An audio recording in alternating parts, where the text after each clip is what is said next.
Hey guys, tonight we embark on a journey unlike any other. Not to the glittering cities of the living or sun-drenched islands of the gods, but downward, ever downward, into the realm where sunlight is but a distant memory. The underworld awaits us, that mysterious domain where shadows hold court and the air itself thrums with the whispers of countless departed souls. This is no place for modern comforts. Don't expect to find decent Wi-Fi or a proper cup of coffee here. The beverages of choice are the waters of Lethe for forgetfulness, or the fiery phlegethon, if you prefer something with more kick. Yet we're not here for scares or cheap thrills. We're about to witness something extraordinary, a moment of divine vulnerability when even the mighty Lord of the Dead finds himself overcome by that most human of needs, the need for rest. Before we descend further, I'd love to connect with you. Hit that like button if you're enjoying this journey into mythology's darker corners. Subscribe if you want more content like this, and do tell me in the comments, where in the world are you listening from? Is it late night where you are? The perfect time for underworld tales? Or perhaps early morning when the world above is just waking as we explore the realm of eternal sleep? These little connections make our shared experience richer. Now make yourself comfortable. Dim those lights, maybe light a candle if you're feeling dramatic, and let's slip together into this tale of gods and exhaustion. Imagine standing at that liminal space where the living world fades into something else. The air grows perceptibly colder with each step forward, not with the sharp bite of winter, but with that peculiar, bone-deep chill that speaks of ancient stone and forgotten places. The light, what little there is, takes on a milky twilight quality, offering illumination without warmth, like moonlight filtered through thick glass. Yet this darkness isn't oppressive in the way you might expect. It's more like being wrapped in the heaviest, plushest velvet curtain imaginable, one that muffles the sounds of the living world until they're just a distant memory. Before you stretches the domain of Hades, that most misunderstood of Olympians, who by the luck of the eye, ended up ruling this vast kingdom of shades. It's easy to dismiss him as merely the bad guy of Greek mythology, but the truth, as always, is far more interesting. Hades sits upon his massive obsidian throne, its surface so polished it seems to drink in what little light exists in his hall. Normally, he's the picture of divine attention, his gaze sharp as he oversees the endless procession of souls. But tonight something's different. A weariness unlike any he's known in his immortal existence has settled into his bones. This isn't the temporary fatigue that a god might shake off after a particularly busy day of judging souls. This is something deeper, more fundamental. It's the exhaustion of eons maintaining cosmic balance, of making impossible decisions day after day, century after century, with no vacation time accrued. Even for a deity, this is pushing the limits. You know that feeling after an impossibly long work week when even your coffee needs coffee? Multiply that by several thousand years. The common portrayal of Hades as simply the grim abductor of Persephone does him a great disservice. If we examine the ancient text closely, we find a far more nuanced figure, a meticulous administrator who takes his divine responsibilities seriously.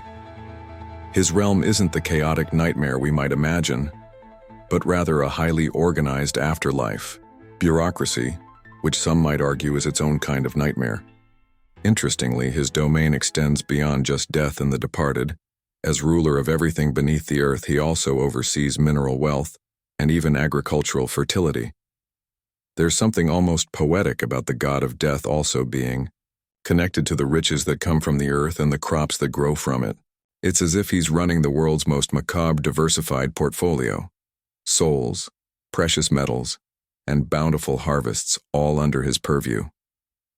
As Hades' exhaustion deepens, something remarkable happens throughout the underworld. The usual background, noise of the afterlife, the mournful sighs of shades, the faint clanking of chains from Tartarus, the rustle of incorporeal forms moving through the fields of asphodel, all of it begins to soften, to slow. It's as if the entire realm is collectively exhaling for the first time in eternity. Even the normally relentless Erinyes seem to pause in their torments, their whips falling momentarily still. Hades himself runs a hand over his face in a gesture so profoundly human, it's startling to witness in an immortal being. In this moment, we're reminded that these gods, for all their power and majesty, possess relatable qualities too. Who among us hasn't felt that bone-deep weariness after too much work and too little rest? The thought that forms in Hades' mind is revolutionary, in its simplicity rest. True uninterrupted sleep. Not the godly equivalent of a power nap, but proper restorative slumber. The implications are enormous. Who would oversee the judging of souls? Who would maintain the delicate balance between realms? Yet the weariness is undeniable, a cosmic fatigue that even divine immortality can't overcome. It's as if the universe itself is whispering its permission. You've done enough. Rest now. And so, with a sigh that seems to ripple through the very fabric of his realm, Hades does something unprecedented. He closes his eyes and lets sleep take him. The effect is instantaneous and profound. Cerberus, that fearsome three-headed guardian of the gates, settles down for the first time in memory, all 6 eyelids drooping simultaneously. The judges of the dead set aside their scrolls, their eternal frowns softening. Even the river Styx seems to flow more gently, its dark waters calming. Persephone, tending her ghostly garden of asphodels, pauses as she senses the change in the air. This isn't chaos or neglect. The machinery of the afterlife continues to function, but everything moves with less urgency, as if the entire realm is breathing deeper. And as this divine rest spreads through the underworld, you might feel it too, that pleasant heaviness in your limbs, the gentle pull toward slumber. In this quiet moment, we're reminded of a fundamental truth, that all beings, mortal or divine, need rest, that even eternity sometimes needs to pause and breathe, and that sometimes the most powerful act isn't ruling or judging, but simply allowing oneself to close one's eyes and sleep. The underworld exhaled. You felt it before you understood it. That subtle shift in the air, the slight lessening of pressure against your skin like the lifting of an invisible hand. From your vantage at the realm's shadowy edges, you watched, as the change spread outward from Hades' obsidian throne in slow, undulating waves. The normally oppressive atmosphere of the place, that thick, eternal weight that had pressed down on countless souls since time's beginning, softened at its edges. It wasn't the dramatic transformation of night into day, but something far more profound. The gradual relaxation of a deity who had never before allowed himself to rest. Somewhere in the labyrinthine depths, a lost spirit paused mid-lament, its eternal sigh catching in its throat. Another, one of the countless forgotten dead, found its ceaseless wandering slowed without reason or explanation. Even you, mere observer in this divine drama, felt the change in your bones, a heaviness in your limbs, a drowsiness behind your eyes that had nothing to do with mortal fatigue and everything to do with bearing witness to something unprecedented. Persephone felt the disturbance in her bones. Her hands, which had been carefully tending to a patch of ghostly white narcissus in her subterranean garden, stilled abruptly. The queen of the underworld straightened, brushing black soil from her fingers. As she turned her face toward the palace, her dark eyes narrowing in contemplation. For half of each eternal year, she ruled this sunless kingdom alongside its brooding lord. For the other half, she walked the sun-drenched earth as goddess of spring's rebirth. The transitions between these roles were never seamless, not merely the shift in power and purpose, but the countless practical adjustments required to exist in 2 such opposed realms. The wardrobe changes alone would have driven a lesser deity to distraction. From the flowing, flower-adorned gowns of spring to the somber, regal robes of the underworld's queen, each ensemble requiring its own jewels, its own presence, its own carefully cultivated aura of authority. Normally, when below, Persephone felt the underworld's rhythm like a second heartbeat, steady, implacable, the endless pulse of judgment and consequence that never faltered. But now, standing amidst her garden of glowing fungi and silver-leafed vines, she sensed that rhythm changing, softening at its edges like a drumbeat heard through water. The truth about Persephone, the truth so often missed by mortal poets and painters, was that she was no mere victim of divine kidnapping, no unwilling bride trapped in a gilded prison. The shades and spirits of the underworld knew better. They had witnessed firsthand how the young goddess had grown into her power over centuries, transforming herself from frightened maiden to undisputed queen. In the secret rites of Eleusis, initiates had glimpsed aspects of her true nature, not just queen of the dead but goddess of life's most profound transitions, of initiations and metamorphoses. Her annual return to the upper world wasn't merely a seasonal marker, but a cosmic truth made manifest, that endings contain their own beginnings, that darkness holds the seeds of light. Over the centuries, Persephone had shaped this realm as much as it had shaped her, turning what might have been a prison into a kingdom where her word carried equal weight to Hades' own. Their relationship, so often simplified by surface world tales, had layers upon layers of complexity.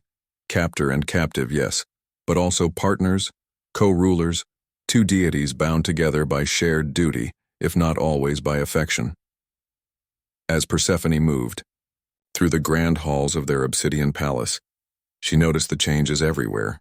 The usual susurrus of countless spirit voices had diminished to a whisper.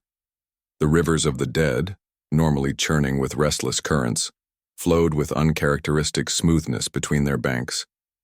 Even the shadows seemed less grasping, their edges blurred as if with fatigue. She understood without needing to be told what was happening. She could feel Hades' exhaustion resonating through their shared domain, like the deep vibration of some great bell heard from far away. The underworld, that perfect, relentless machine designed to process souls without pause since time's beginning, was slowing its eternal rhythm. The concept was nearly unthinkable, like the earth pausing in its rotation or the tides forgetting their dance. Persephone knew better than any the weight Hades bore, the endless procession of souls requiring judgment, the delicate cosmic balance they maintained together. For the first time, she truly considered what millennia of such responsibility must have cost him. The practical queen in her lamented the underworld's lack of proper comforts, what she wouldn't give for a simple cup of chamomile tea from the sunlit world above to offer him now, or perhaps a warm compress for that perpetual tension in his shoulders. As sleep finally claimed the Lord of the Dead, its effects rippled through every level of his kingdom like ink dispersing in water. In the judgment halls, the normally stern-faced arbiters set aside their scrolls and rested their chins. On their hands, the three-headed hound Cerberus lay down at his post, all 6 eyelids growing heavy. Even the Furies' whips lay still for a moment, their usual relentless pursuit of sinners temporarily forgotten. The change wasn't disorder. The ancient systems continued functioning, but they did so quietly with less urgency, as if the entire realm had decided to take a collective breath. Persephone stood at her balcony overlooking the fields of asphodel, where the spirits of ordinary dead wandered, in their endless twilight. The change here was most profound of all. The air was clearer, the usual oppressive weight lifted just enough to be noticeable. The queen leaned against the obsidian railing, her dark hair stirring in a breeze that shouldn't exist in this airless realm. She realized with sudden clarity that she was witnessing something unprecedented, the underworld experiencing something akin to a divine Sabbath. And as this impossible peace settled over the land of the dead, you too might feel its effects, a warmth spreading through your chest, a pleasant heaviness in your limbs, as if the concept of rest, having been granted to the Lord of the Dead, was now being offered to all who witnessed this moment. The underworld, for this single miraculous interlude, knew peace. And in that peace lay a revelation more profound than any prophecy, that even eternity needs respite, that even gods may grow weary, and that sometimes the most revolutionary act of all is simply to rest. You're still there, suspended in the quietude of the underworld, feeling the pervasive calm deepen around you with every passing moment. It's as if a grand, cosmic symphony, usually filled with the mournful strings of lament and the booming drums of judgment, has suddenly shifted to a single, sustained, impossibly soft note, resonating through the very air. The air itself feels thicker, almost velvety to the touch, as if it's been infused with ancient dust motes of pure, distilled peace. You might even notice the faint, shimmering outlines of distant spirits moving with a newfound languor, no longer rushed by the unseen, urgent currents of the realm. It's the kind of profound stillness that makes you want to simply curl up right where you are and just be. This profound and unprecedented shift inevitably placed a heavy, unexpected burden on Thanatos, the very personification of death himself. When we think of death, we often picture the grim reaper with his scythe and cowl, but Thanatos was different. A gentler, swifter deity, often depicted with magnificent wings, carrying a torch upside down to symbolize the peaceful extinguishing of life. He was, in essence, the ultimate ferryman of souls, guiding the newly deceased from the mortal coil to the shadowy shores of the river Styx. Imagine being on call 24/7 for every single passing on the entire planet. That's a workload that would make even the busiest emergency room doctor wilt under the pressure. And now, with Hades contemplating a nap, Thanatos' meticulously ordered routine was about to get unexpectedly interesting. Normally, Thanatos moved with an ethereal grace, his touch bringing a swift, peaceful release to mortals, a gentle transition rather than a violent end. He was efficient, solemn, and utterly tireless, ensuring the steady, continuous, and orderly flow of souls into Hades' vast domain. It was a precise, meticulous operation, akin to a cosmic air traffic control system for the departed, operating flawlessly for millennia. But as Hades' weariness deepened and his desire for rest permeated the realm, Thanatos felt an unprecedented sluggishness creep into his own movements. It was as if the very fabric of mortality was briefly slowing down, becoming less urgent, less demanding. You might think of it as the ultimate holiday surge, except these holidays involve everyone suddenly deciding to take a permanent, peaceful vacation. Historical accounts and ancient texts of Thanatos are surprisingly scarce, often overshadowed by his more famous and attention-grabbing brother Hypnos, Sleep, or the flashier, more dramatic gods of Olympus.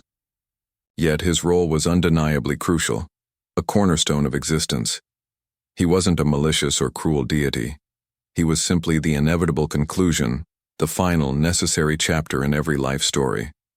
Some myths even describe him as reluctant to claim lives, performing his solemn duty out of cosmic necessity, rather than any inherent cruelty or desire. It's almost like he was the ultimate reluctant administrator, just doing his essential job, quietly and without fanfare, ensuring the natural order of things. A peculiar and less commonly known aspect of Thanatos is his occasional depiction as being outsmarted by cunning mortals, particularly by the infamous trickster Sisyphus.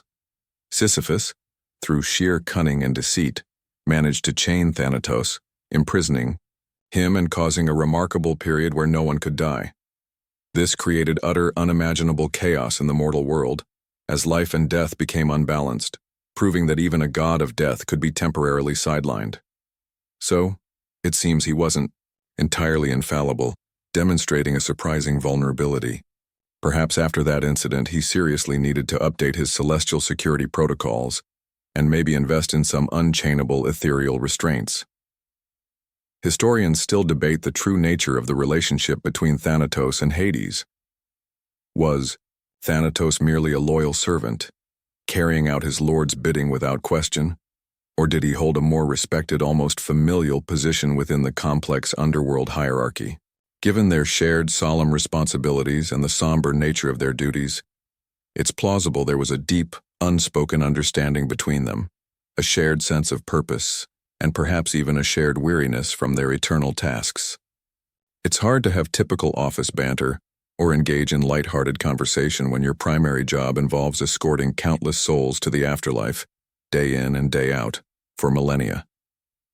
As the deep, contemplative peace of Hades' impending slumber settled upon the underworld, Thanatos found his own immense burden subtly shifting, lightening almost imperceptibly. The constant, ethereal tug of newly departed souls seemed to lessen, the urgent clamor of the mortal world fading to a distant, almost forgotten hum.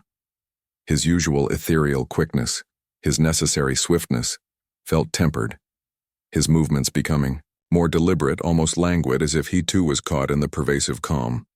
He might have found himself pausing mid-flight, his torch momentarily flickering, as if contemplating this unprecedented quietude, this strange moment of respite from his eternal duties. He felt the odd, unsettling sensation of having less work to do, a concept utterly foreign to his eternal existence. Usually the cosmic conveyor belt of souls never stopped, not for a moment, but now, it felt like it was moving in slow motion, allowing him moments of reprieve he had never known or imagined possible. It was like finally getting a chance to catch your breath, to simply stand still. After sprinting relentlessly for countless millennia, you can almost feel his profound surprise, a slight, almost imperceptible widening of his normally placid, unchanging eyes as he experiences this utterly unique phenomenon. Thanatos might have even taken a moment in this unexpected lull to truly observe the spirits he was guiding. They seemed to drift with a gentler, more serene current, less confusion or fear, more a quiet, accepting serenity. It was as if the very act of passing on was becoming a more peaceful, less jarring transition, softened and made more tranquil by the overarching calmness that now permeated the entire realm. Perhaps he even heard a distant ethereal sigh that wasn't mournful or sorrowful, but merely content, a quiet acknowledgement of perfect rest. The god of death, who had never known true rest himself, found himself contemplating the profound concept, almost inadvertently drawn into the sleepy aura emanating from his mighty lord. He understood the cosmic significance of Hades's sleep. It was not merely a god taking a nap. It was the entire machinery of death slowing its ceaseless, relentless grind, a momentary suspension of the most fundamental cosmic process. It was a phenomenon so rare, so profound, that it resonated through every single fiber of the underworld, affecting all who resided within it. And as you feel the depth of this unusual peace, you might find your own thoughts growing hazy, your body settling deeper into whatever surface supports you. The ultimate unwind is truly beginning. You're still there, a quiet observer in the deepening stillness of the underworld. The faint, echoing murmurs of the departed have softened into a barely perceptible hum, like the drowsy sound of distant bees on a warm summer afternoon. If those bees were made of shadows and the faint echoes of regret, the air, once merely cold and stark, now possesses a comforting chill, a gentle caress that invites your own senses to relax, to surrender to the quiet. It's as if the entire realm is holding its breath, waiting for the inevitable, for the complete cessation of movement. You might even find yourself unconsciously slowing your own breathing, syncing with the quiet, ancient rhythm of this profound and ancient realm, a collective sigh of contentment. As the ripple of Hades's impending, unprecedented slumber spread throughout the cosmos, it inevitably reached the ethereal realm of Morpheus, the master of dreams. Morpheus wasn't just a god of dreams in a general sense. He was the god of dreams, specifically responsible for shaping the human figures and forms that appear within our sleep. His brothers, Phobator and Phantassos, handled the beasts and inanimate objects respectively, making Morpheus the principal architect, the grand maestro, of our nocturnal narratives. Imagine being the lead animator and director for every single dream sequence, forever crafting intricate plots, casting characters, and setting fantastical scenes for billions of minds. That's a creative output that would make even the most prolific Hollywood screenwriter feel utterly inadequate and overwhelmed. Morpheus typically resided in a poppy-filled cave, a serene, ethereal workshop where he meticulously crafted the intricate dreamscapes of mortals and immortals alike. His touch was subtle, his work intricate and delicate, weaving complex narratives from the subconscious desires, anxieties, and hidden longings of the sleeping. But this wasn't just any dream he was about to orchestrate. This was for Hades, the formidable lord of the underworld, a being so ancient and so entwined with the very fabric of existence that his slumber would be an event of monumental cosmic significance. This wasn't going to be a simple snooze. It was going to be the ultimate, most profound power nap ever conceived, a true restorative. Historically, Morpheus and his brothers, collectively known as the Oneiroi, were often seen as vital agents of the higher gods, tasked with delivering important messages, prophecies, or even divine warnings through the medium of dreams. However, their true, often underestimated power lay in their incredible ability to shape perception, to bend reality, and to create entirely new, convincing realities, even if only for a few fleeting hours of sleep.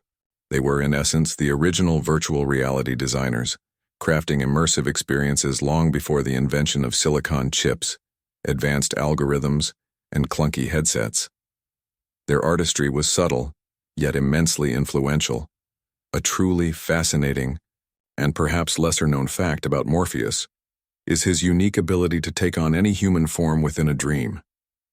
This allowed him to appear as cherished loved ones, wise mentors, terrifying adversaries, or even complete strangers, delivering profound insights, comforting messages, or unsettling warnings directly to the sleeping mind. It's like he had an infinite wardrobe at his disposal and an uncanny, perfect ability to mimic anyone's voice, mannerisms, and very essence. Talk about being the ultimate method actor, embodying every role with absolute precision and conviction, ensuring the dream's narrative impact. Historians and mythologists still debate the extent of the Oneroi's independence. Were they merely passive puppets of higher gods, simply delivering prescripted messages without deviation? Or did they possess their own will, their own motivations, and their own artistic license?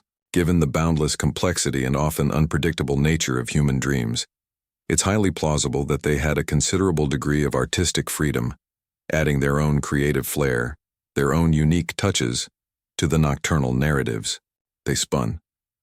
Perhaps Morpheus occasionally inserted a surprising musical number or an unexpected plot twist just for his own amusement and creative satisfaction. As the profound request for true deep rest resonated through the ethereal plains, reaching even his poppy-filled cave, Morpheus felt a unique and immense challenge stir within him. Crafting a sleep for Hades was fundamentally different from conjuring a dream for a mere mortal, filled with anxieties about taxes, forgotten grocery lists, or awkward social encounters. Hades's consciousness was vast, ancient, and deeply connected to the very essence of existence and non-existence itself. It required a dreamscape of unparalleled depth and tranquility, a slumber so profound it would truly rejuvenate the weary god, allowing him to relinquish his eternal burden completely. Morpheus began to weave, not with threads of mundane silk, but with delicate filaments of quiet thought, with whispers of forgotten, serene memories, and with the softest echoes of cosmic silence. He conjured images of the deepest, most serene chasms, places untouched by light or sound, yet entirely free of dread, places of pure stillness. He envisioned vast, still lakes of obsidian, perfectly reflecting nothing but the deepest, most profound peace. It was a dream meticulously designed to be utterly devoid of worry, of responsibility, of the endless, mournful procession of souls that normally defined Hades's existence. Imagine a meditation app, but infinitely more powerful and tailored, precisely to the most burdened being in the entire cosmos. He infused the dream with the gentle hush of timelessness, the kind of quiet you find in ancient, untouched forests where no human foot has ever trod, or deep within the very earth itself, far from any surface noise. There would be no nightmares, no unsettling visitations from troublesome spirits, no sudden jolts of rude awakening that would disturb his lord's repose, only a continuous, uninterrupted flow of peaceful, healing oblivion. It was like tuning out the entire world completely, letting all concerns fade, but on a divine, cosmic scale.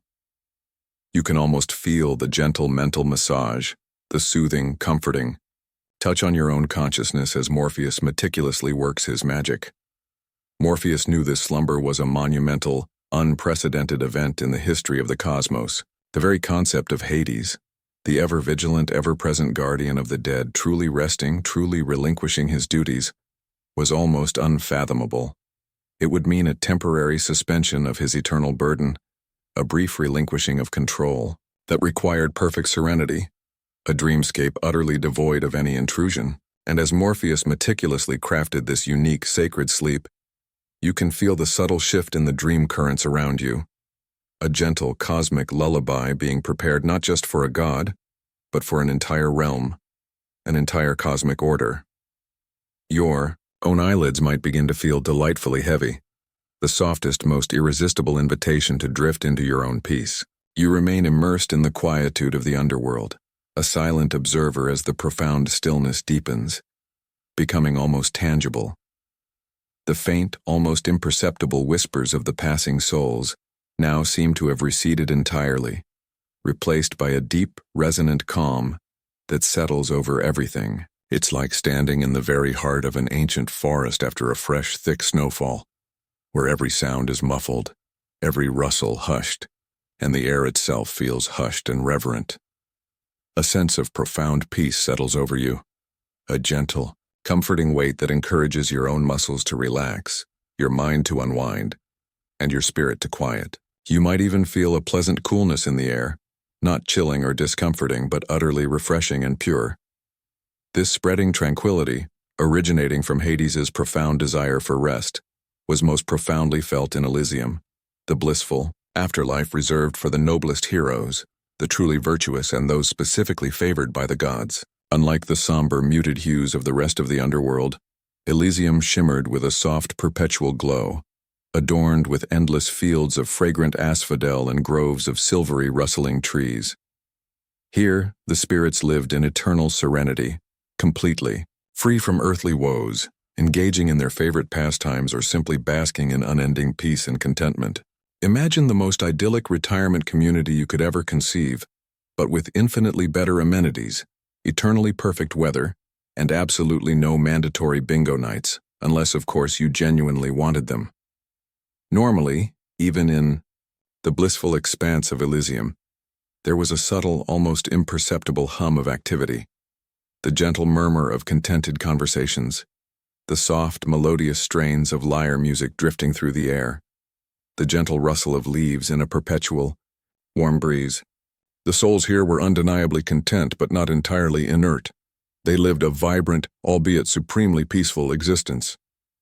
But as Hades's impending, monumental slumber solidified and deepened, a more profound, almost sacred quietude settled over Elysium. It was as if the entire realm of blessed souls collectively decided to take a very long, very comfortable, and perfectly synchronized nap, a shared moment of supreme tranquility. Historically, Elysium was often associated with the mythical Isles of the Blessed, a paradisiacal land that existed far beyond the mortal world, often imagined as a distant, sun-kissed archipelago. Its exact location and precise nature varied in different myths and retellings, but it consistently represented the ultimate reward for a life well lived, a destiny of profound contentment. It was in essence the ancient Greek version of getting into the most exclusive, coveted club, where the only entry requirement was having been incredibly heroic, exceptionally virtuous, or blessed by the gods in a remarkable way during your mortal life. A fascinating and perhaps less known detail about Elysium is that not all heroes were automatically granted entry, despite their legendary deeds. Some myths suggest a rigorous judgment process, or even a specific need for direct divine favor or intervention to gain access to its hallowed grounds. Even Achilles, the legendary warrior who was said to reside there, famously lamented his fate in the underworld, stating he'd rather be a living serf enduring hardship than a king among the dead in Elysium. So even paradise, it seems, had its occasional critics. Perhaps the ethereal Wi-Fi signal wasn't quite up to his legendary standards, or the ambrosia was a bit too bland. Historians and classicists still debate the extent to which the concept of Elysium evolved over time, reflecting changing Greek attitudes towards death, the afterlife, and the very nature of human virtue. Was it always envisioned as a place of ultimate unblemished bliss? Or did earlier versions suggest a more nuanced, perhaps less perfect or more austere existence?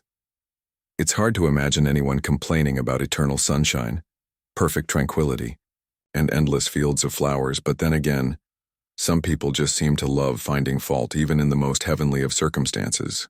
It speaks to the complexity of human desires even in the afterlife.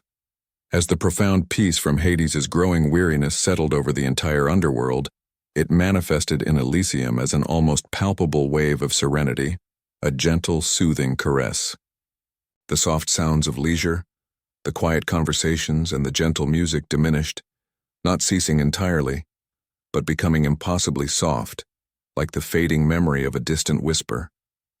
The gentle breeze that always stirred the asphodel fields seemed to slow, almost hesitant, as if respecting the profound sacred quiet that had descended. You might feel a profound lightness in your own being, a sense of effortless floating as if your own burdens have lifted. The spirits themselves, usually engaged in quiet contemplation or gentle discourse, now drifted in a deeper, more profound state of contentment.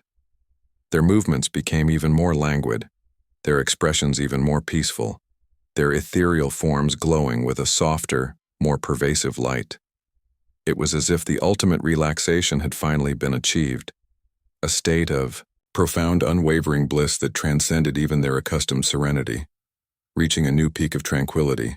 Imagine sinking into the most comfortable armchair you've ever sat in, the one that perfectly cradles your form, and then imagine sinking into it for an eternity, completely at peace.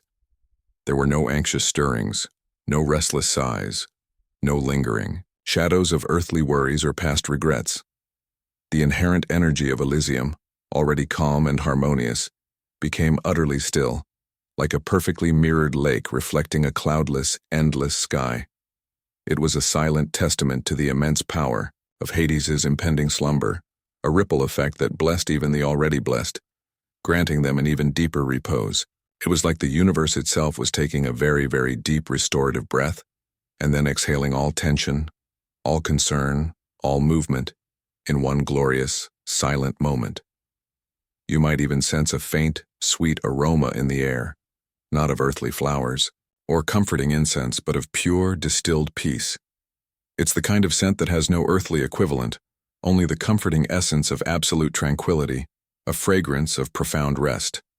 As you breathe it in, deeply and slowly, your own body seems to effortlessly lose its tension, your mind its scattered thoughts, your spirit its residual anxieties. Elysium, under the profound influence of Hades's quiet desire for rest, became an ultimate beacon of perfect stillness, drawing you deeper and deeper into the promise of uninterrupted calm, a peaceful surrender. You persist in your quiet observation within the underworld, as the pervasive calm, once subtle, now deepens into an almost tangible stillness. The very air seems to hum with a low, soothing frequency, a resonance of profound rest that echoes from the core of the realm. It's like being enveloped in the softest, heaviest blanket you can imagine, the kind that promises deep, undisturbed sleep, shutting out the world entirely. You might feel a gentle pull on your own awareness, a delicious languor spreading through your limbs, urging you to drift deeper into this ancient quiet, letting go of any lingering tension. It's a peace so absolute it feels almost sacred, a balm for the weary soul. Even the tortured depths of Tartarus felt the ripple of Hades's impending slumber, a place where suffering was the only constant. Tartarus, a primordial abyss far beneath the underworld, wasn't merely a prison. It was a place of eternal, unimaginable torment, reserved for the most heinous offenders against the gods, the true cosmic villains. Here, figures like Tantalus suffered perpetual maddening thirst. Sisyphus pushed his endless boulder uphill only for it to roll back down, and the mighty Titans endured their boundless, agonizing incarceration. It was a place of ceaseless agony, a cacophony of groans, curses, and the relentless, soul-crushing sound of suffering, a monument to divine retribution. Imagine the world's most intense, never-ending gym workout, but with absolutely no rest days and the worst possible, unceasing background music. That's just a taste of Tartarus. Normally, the tormented souls of Tartarus were locked in their unyielding cycles of punishment, their minds and bodies perpetually aware of every second of their suffering. There was no reprieve, no moment of peace, only the endless continuation of their well-deserved fates, a cosmic machine of despair.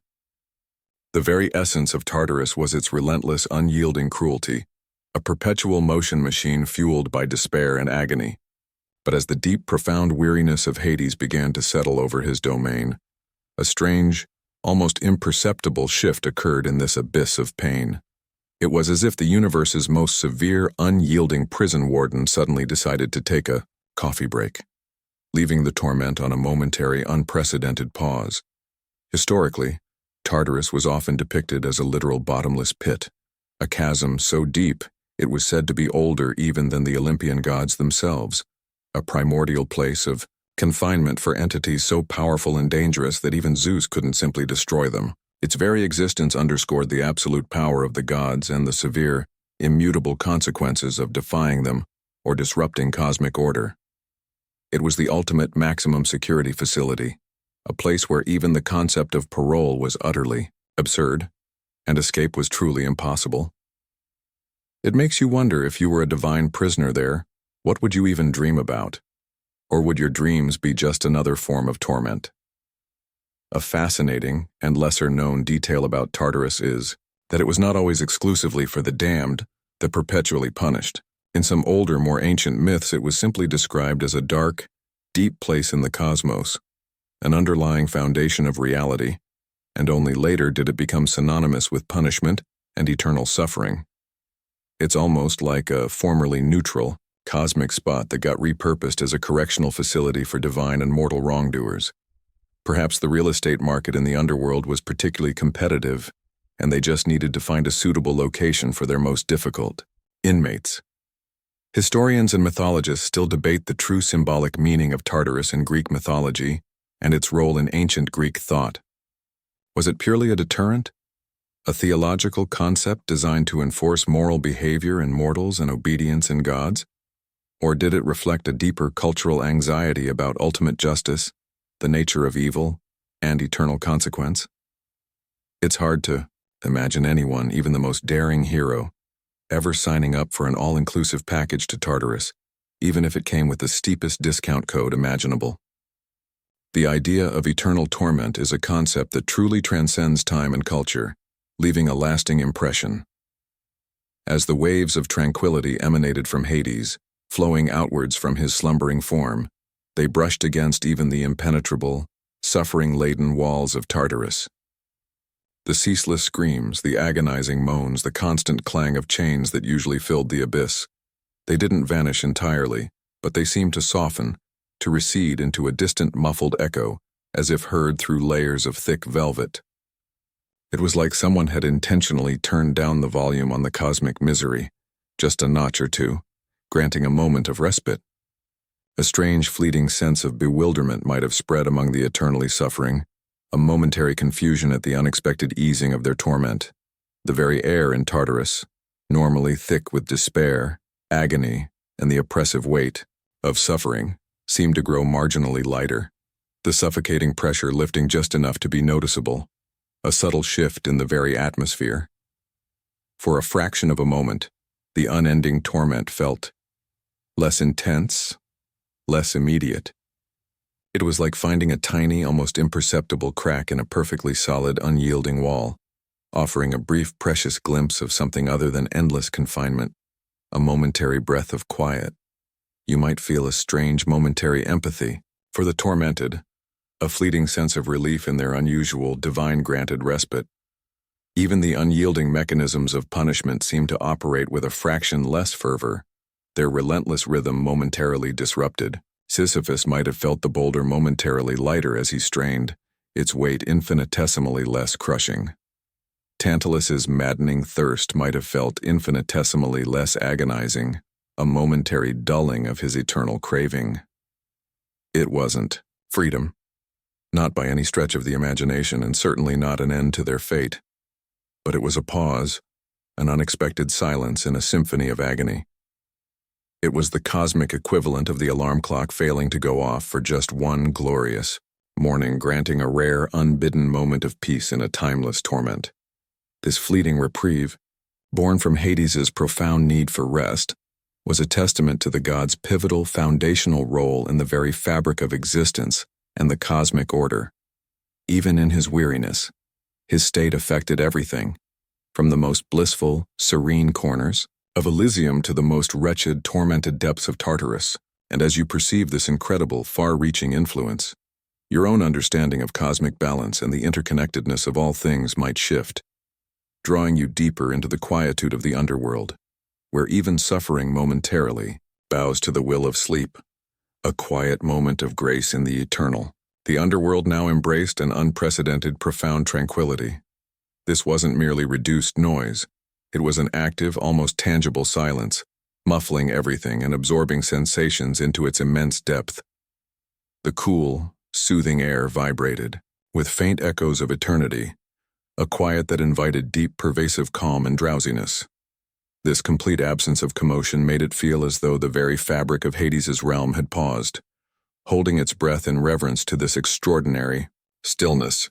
It was a silence unlike any known in the mortal world, speaking volumes of a profound shift in cosmic order, a cessation of the eternal churn defining the afterlife. Shadows deepened, ancient stones hummed, stretching across the plains of Asphodel and the farthest reaches of Tartarus. Even tormented wails dimmed to mere whispers, swallowed by the vast encompassing quiet, a truly remarkable phenomenon, utterly foreign to this eternal domain. This unusual and profound calm had a direct and undeniable effect on Karen, the weathered, ancient ferryman of the river Styx. For millennia, his existence was defined by solitary, ceaseless duty, ferrying the newly deceased across the dark, swirling waters to Hades's realm. He was a figure of grim efficiency, his gnarled hands perpetually gripping the oar, his eyes fixed on the distant shore, his posture unchanging, a living embodiment of relentless service. His very livelihood, in a sense, literally depended on the steady, uninterrupted flow of newly departed souls. One could imagine him as a taxi driver whose entire clientele consisted of very, very quiet people who only paid in ancient symbolic coins and never complained. A truly niche market and an impossibly lonely profession. Normally, Karen's journeys were a continuous, somber procession, his boat perpetually crossing the dark waters. His ferry, though ethereal and seemingly insubstantial, was always weighted with the presence of the freshly dead, their ethereal forms often still confused, mournful, or lingering in the memories of their mortal lives. The rhythmic creak of his oars against the ancient wood of his boat was a constant haunting sound, a mournful cadence against the quiet lapping of the Styx, a timeless melody of transition.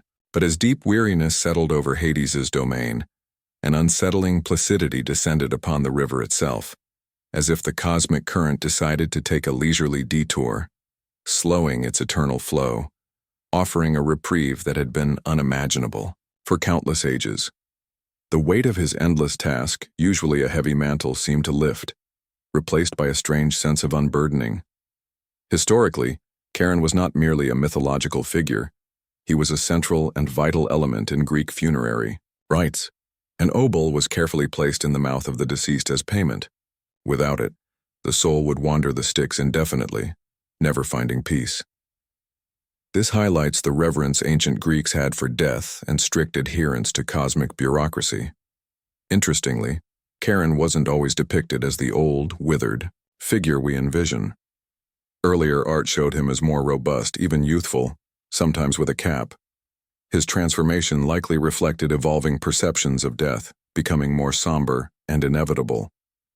Historians debate Charon's true origin and symbolism, but his consistent portrayal suggests a deeply ingrained cultural understanding of the afterlife transition. His job offered no work-life balance due to its ceaseless nature and utter lack of holidays.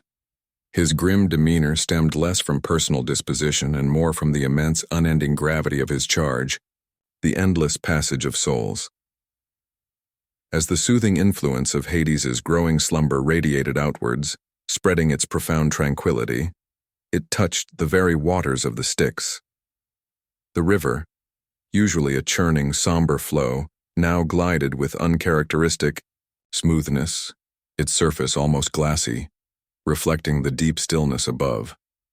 The powerful currents lessened their grip. The mournful lapping of the water against the ferry's hull softened to a mere whisper. It was as if the river itself was holding its breath, hushed by the profound sacred peace settling over the entire realm.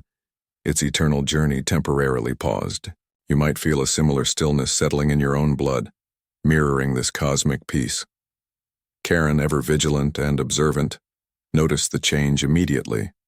His gnarled, strong hands, accustomed to constant resistance, found the oars moving, with almost effortless ease gliding through the placid water.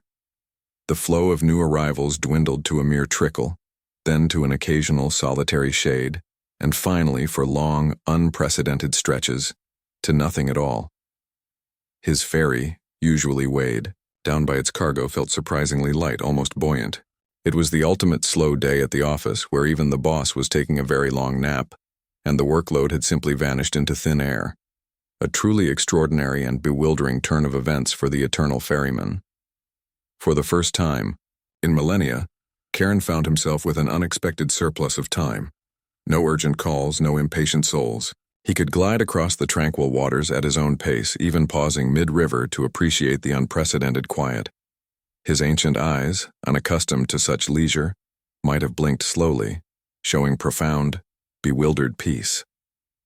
The usual sounds of the underworld, Tartarus's echoes, Elysium's murmurs, the realm's hum, all receded, leaving only the almost silent swish of his oars. This profound silence was utterly foreign, disorienting his ancient senses and forcing him to reevaluate his purpose. He might have even considered a brief shore leave, a revolutionary thought. This unexpected respite, born from Hades's embrace of rest, was a monumental shift in eternal order. It offered Karen, the eternal servant, a fleeting taste of tranquility, a rare moment of stillness. The journey across the Styx for once was becoming truly, beautifully, and wonderfully boring.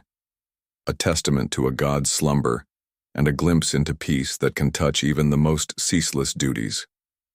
This unprecedented calm was a quiet revolution in his endless existence. You are still present in the underworld, a silent witness to the deepening serenity that now envelops everything, spreading through every shadow and every corner. The gentle quiet has become so profound it feels almost thick, like a soft, impenetrable cushion muffling every sound, every echo, every whisper. It's the kind of stillness that invites not just relaxation, but a complete, blissful surrender to peace, letting go of all resistance. You might find your eyelids growing deliciously heavy, your own breathing slowing to match the deep, tranquil rhythm of this ancient realm, a collective sigh of the cosmos. This unprecedented quietude, born directly from Hades's profound weariness and his decision to finally rest, naturally extended its calming influence to Cerberus, the formidable three-headed hound that guarded the very entrance to the underworld.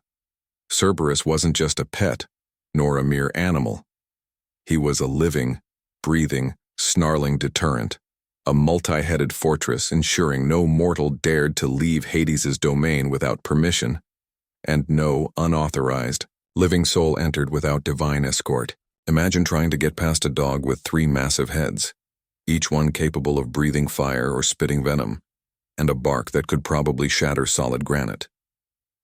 That's a very effective, if slightly slobbery, security system, ensuring absolute compliance. Normally, Cerberus was a perpetual whirlwind of ceaseless vigilance and low-level rumbling growls.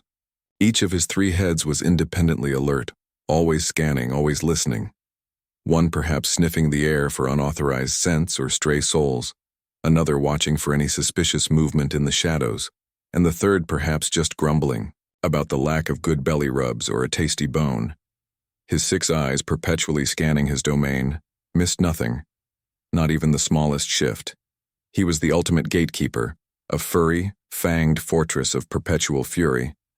But as the deep, profound rest of Hades began to settle throughout his domain, an almost comical transformation began to unfold in the mighty hound.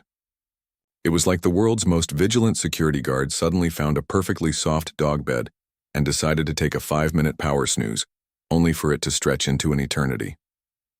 Historically, Cerberus is one of the most iconic and instantly recognizable creatures of Greek mythology, a recurring and terrifying challenge for heroes like Heracles, who famously had to capture him as one of his 12 seemingly impossible labors.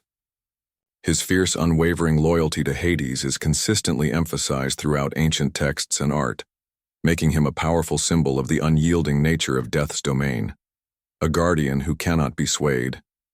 He was truly the ultimate good boy. If you were Hades and the underworld's sovereign, and the ultimate, most terrifying nightmare, if you were anyone else trying to sneak in or out, a rather charming and less known fact about Cerberus is that despite his terrifying appearance and immense power, some myths suggest he could be temporarily lulled to sleep with gentle music, or perhaps more surprisingly, with honey cakes. Orpheus famously charmed him with the enchanting melody of his lyre, allowing him to pass into the underworld, and the Sibyl used drugged honey cakes to pacify him when Aeneas sought to enter. So even the most monstrous and formidable of guardians had a surprisingly sweet tooth and, it seems, an appreciation for a good tune. Perhaps he secretly enjoyed ancient Greek elevator music in his downtime, if he ever had any. Historians and classicists still debate the deeper symbolic representation of Cerberus. Was he merely a literal guardian, a fearsome beast preventing passage, or did his three heads represent different aspects of the passage into the afterlife? Perhaps the past, present, and future of a soul's journey, or maybe the various stages of grief a soul might experience upon death? It's hard to say for sure, and ancient texts are often open to interpretation, but you can bet that Cerberus himself wasn't pondering existential questions while on duty. His focus was purely on his sacred task of guarding the gates. As the waves of tranquility permeated the underworld, flowing outwards from Hades's slumber, they washed over Cerberus's massive, multi-headed form, enveloping him in their peaceful embrace. The usual low growls that rumbled incessantly from his powerful throat softened, becoming almost purr-like, then fading into deep, resonant rumbles, like distant thunder. The incessant twitching of his ears, always attuned to the slightest disturbance or sound, slowed, then stilled completely. His 6 eyes, usually blazing with watchful intensity and a fierce intelligence, began to droop, one by one, succumbing to the pervasive calm. It was like watching a very large, very tired dog finally decide, after millennia of vigilance, to take a much-deserved break. One head, perhaps the most vigilant and stubborn, let out a massive, rumbling yawn, displaying rows of surprisingly clean, sharp fangs. Then, with a soft thud, it rested its enormous chin on a massive paw, its eyes finally closing. The second head, after a few half-hearted blinks and a brief struggle, followed suit, its eyelids fluttering closed in surrender. Finally, even the third head, after a valiant but ultimately futile attempt to stay awake and maintain vigilance, emitted a low, rumbling snore, its snout twitching faintly as if dreaming of delicious ethereal bones or perhaps a particularly tasty honey cake. The colossal beast, usually a bastion of perpetual motion, a constant threat to any who approached, settled into an almost impossibly still form. His breathing became deep and rhythmic, the powerful fur-covered chest rising and falling with a comforting regularity that echoed through the quiet space. The faint, subtle scent of sulfur that usually clung to him was replaced by something softer, almost like warm earth or a comforting ancient musk. It was the undeniable sound of true, unburdened sleep, a heavy, contented sigh from the very gate of the underworld. Imagine the quiet, peaceful snoring of a very large, very adorable puppy. Then multiply that sense of profound cuteness and calm by about 1,000. For the first time in eons, countless ages of vigilance, the guardian of the underworld was truly, deeply asleep. There was no fidgeting, no restless shifts, no twitch of a guarding instinct. Only the profound, immovable stillness of an ancient being finally succumbing to the overwhelming, pervasive call of rest that emanated from his master. And as you hear the faint, rhythmic snores of Cerberus echoing softly through the now utterly peaceful entrance to Hades's realm, you might feel a wave of complete, profound relaxation wash over you, pulling you deeper into the sweet, irresistible embrace of absolute quiet, a quiet that seems to promise the most perfect sleep imaginable. You linger, a silent observer in the profound calm of the underworld, as the pervasive quiet deepens even further, becoming more encompassing, more profound. It's no longer just a stillness, but an absence of disruption, a void where sound, urgency, and the clamor of existence once resided, now filled with pure tranquility. The air, cool and soft, seems to settle around you like fine, ancient dust, gently urging every fiber of your being to relax, to let go. You might feel a pleasant fuzziness around the edges of your thoughts, a welcome haziness that invites slumber, a soft surrender to the pervasive peace. Even the bustling upper world, with its frantic pace, its endless duties, and its myriad distractions, seemed to slow its frantic rhythm in response to the deep cosmic exhalation of the underworld. And among the myriad gods who frequently traversed the boundaries between realms, none was more attuned to these subtle cosmic shifts than Hermes, the swift messenger of the gods, the divine trickster, and the essential guide of souls to the underworld. Imagine having a job where you're constantly zipping between the grand peaks of Mount Olympus, the vibrant, chaotic mortal world, and the somber, silent land of the dead, tirelessly delivering messages, guiding heroic spirits, and, perhaps occasionally rerouting a misplaced or confused soul. It's like being the universe's most overqualified postal worker, equipped with wings on your sandals and a divine GPS. Normally, Hermes was a blur of constant, unceasing motion, his winged sandals perpetually in flight, his caduceus a symbol of his authority, speed, and ability to mediate. He was the ultimate multitasker, delivering Zeus's crucial decrees across vast distances, leading the newly departed dead to Charon's ferry, and even occasionally indulging in a bit of playful mischief or a well-placed trick. His journeys to the underworld were frequent, a routine but vital part of his demanding schedule. A quick drop-off before zooming back to Olympus to deliver another urgent communique or attend to another divine task. He probably had an express lane for souls if such a thing existed, given his efficiency. Historically, Hermes is one of the most versatile and complex deities in the Greek pantheon, embodying a diverse array of domains including communication, commerce, thievery, always with a mischievous twinkle, and travel. His vital role as psychopomp, the guide of souls, is particularly significant, highlighting his liminal nature as a god who effortlessly traversed boundaries between distinct realms.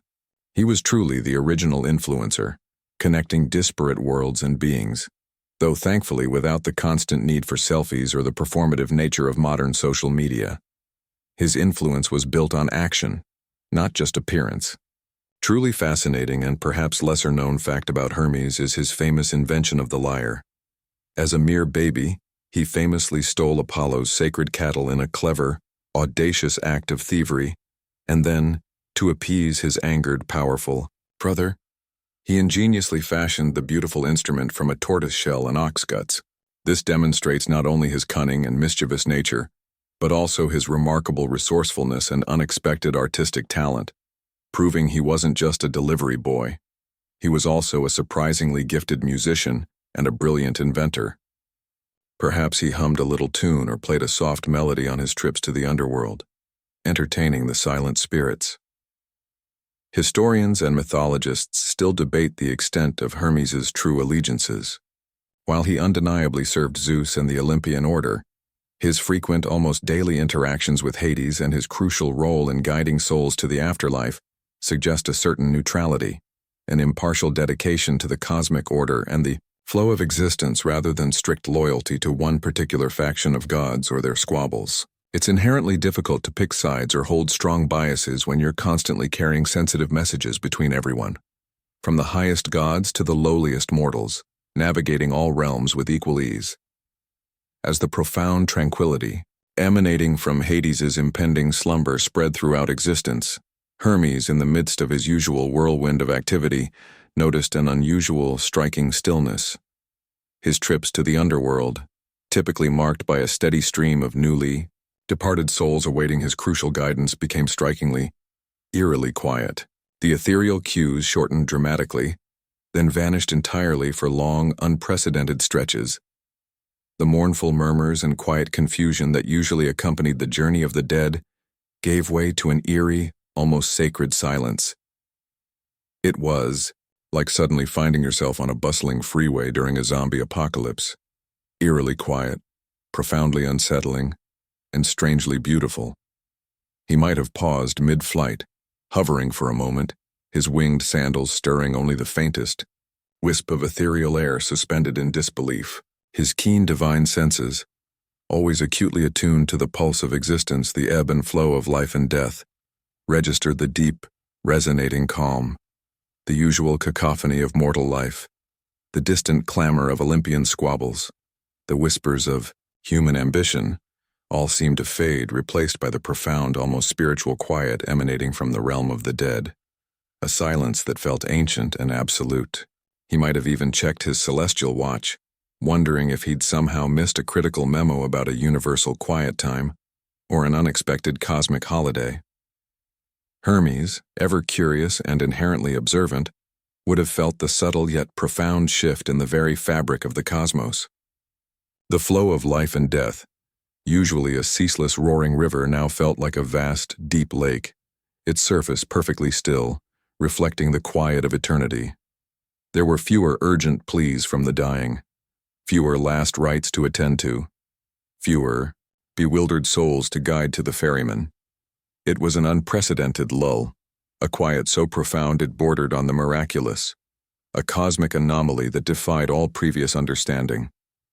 You can almost feel his surprise, a slight furrowing of his brow as he processed this utterly unique and unexpected cosmic anomaly. This unexpected quiet, born from the ultimate divine rest of the Lord of the Underworld, was a revelation even to the always moving, ever busy Hermes. It was a powerful testament to Hades's foundational role in the universe, a silent reminder that even the busiest of cosmic operations could briefly cease, could pause, when the core infrastructure, the very essence of death, decided to power down for a moment of profound recuperation. And as you perceive this profound cessation of activity, this quiet miracle, your own thoughts might begin to slow, your senses dulling to the sweet lull of universal peace, pulling you into deeper repose. The cosmic courier, for once, had very little to deliver, leaving him to simply exist in the quiet. You remain, a gentle, observing presence in the profound quiet of the underworld, as the deep calm permeates every shadow, every corner of existence. The air itself seems to be exhaling slowly, a long, drawn-out sigh of utter relaxation that settles over you, inviting your own senses to unwind, to release all tension. It's the kind of stillness where you can almost hear the soft internal hum of your own body, a quiet reassurance that everything is exactly as it should be, perfectly balanced and at peace. You might feel a delicious heaviness in your limbs, a comfortable surrender to the peaceful atmosphere, a gentle pull towards deeper rest. This widespread, unprecedented influence, born directly from Hades's momentous decision to finally take a rest, even touched the most powerful, the most enigmatic, and the most unyielding beings in the entire cosmos, the Fates. Clotho, Lachesis, and Atropos, the three ancient sisters who spun the thread of life, meticulously measured its length, and then, with finality, cut it short. They were the ultimate arbiters of destiny, weaving the intricate tapestry of every mortal and immortal existence, their decisions immutable, their judgments final, their power absolute. Imagine a cosmic knitting circle, but instead of mundane scarves or blankets, they're knitting the very destinies of every living thing, from the smallest insect to the mightiest god. That's a lot of pressure and absolutely no room for dropped stitches or creative errors. Normally, the Fates were engaged in a ceaseless, intricate, and relentless dance of creation and termination, their hands never idle. Clotho spun the nascent thread of life from her distaff, bringing new existence into being. Lachesis measured its length with her rod, meticulously determining the span, course, and fortunes of a life. And Atropos, the eldest and most fearsome, cut it short with her abhorred gleaming shears, bringing about the inevitable moment of death. Their work was constant, unyielding, a perpetual motion machine of destiny, driving all existence forward. But as the deep, profound weariness of Hades began to settle throughout his domain, a strange, almost imperceptible hesitation entered their relentless work, a brief pause in their cosmic rhythm. It was like the universe's busiest assembly line briefly decided to hit the pause button for a quiet moment. Historically, the Fates, or Moirai as they were known in Greek, were figures of immense, undeniable power, often considered more powerful and more ancient than even the Olympian gods themselves, for even Zeus, the king of the gods, was said to be subject to their immutable decrees. They represented the inexorable nature of destiny, the unchanging flow of fate, and the inherent limitations of both divine and mortal free will. They were the ultimate authorities, the cosmic HR department with absolute final say over all life and death. No appeals possible. Their authority was woven into the very fabric of the cosmos, unchallengeable and ancient. A fascinating, and perhaps less known, detail about the fates is that while they are often depicted as grim, ancient, and solely focused on death, some myths suggest they could also be invoked for good fortune, particularly in matters of marriage, childbirth, and the beginning of new life. This hints at a more nuanced, complex role, not just as bringers of death and endings, but as guardians of life's continuity, its unfolding, and its potential. So they weren't just about the snipping of threads, they were also profoundly about the tying of knots, the binding of lives, and the creation of new beginnings, a duality that adds depth to their character. Historians and philosophers still debate the profound philosophical implications of the fates in Greek thought. Did their existence imply a truly deterministic universe, where every event was predestined and unchangeable? Or was there still room for free will and human agency within the broader parameters they set? It's a question that has plagued philosophers for millennia, a timeless paradox that continues to spark debate. However, you can be sure that the fates themselves probably just shrugged at these academic discussions and went back to their knitting, their cosmic duties unchanging and their focus absolute. As the profound tranquility emanating from Hades's impending slumber spread throughout existence, reaching even their ancient loom, it subtly influenced the ceaseless work of the fates. Clotho, who usually spun the thread of life with effortless, continuous motion, found her thread forming with an uncharacteristic slowness, the nascent destinies emerging with a gentle, almost dreamlike cadence, as if the threads themselves were drowsy. Lachesis, her rod usually marking precise, unyielding lengths, found her measurements lingering, becoming drawn out, as if the very concept of time itself was stretching, becoming more elastic and less urgent. And Atropos, her dreaded sharp shears, always poised to sever the thread, felt an unprecedented, profound reluctance, a momentary hesitation in her eternal task.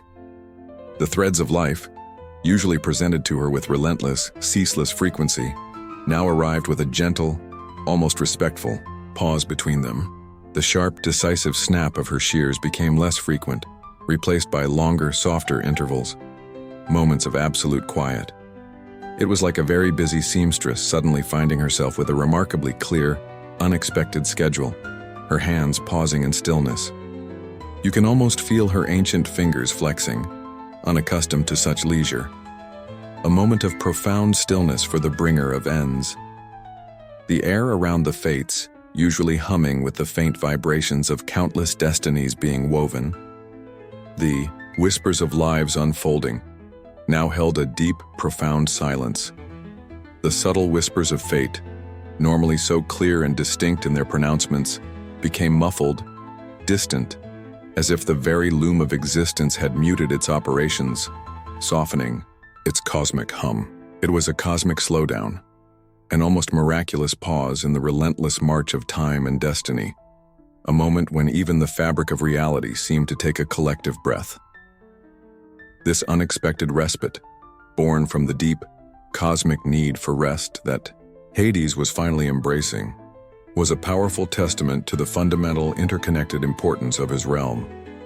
When the Lord of Death, the guardian of the final transition, took a nap, even the very threads of life acknowledged it, pausing their relentless, continuous flow, a silent homage to his role.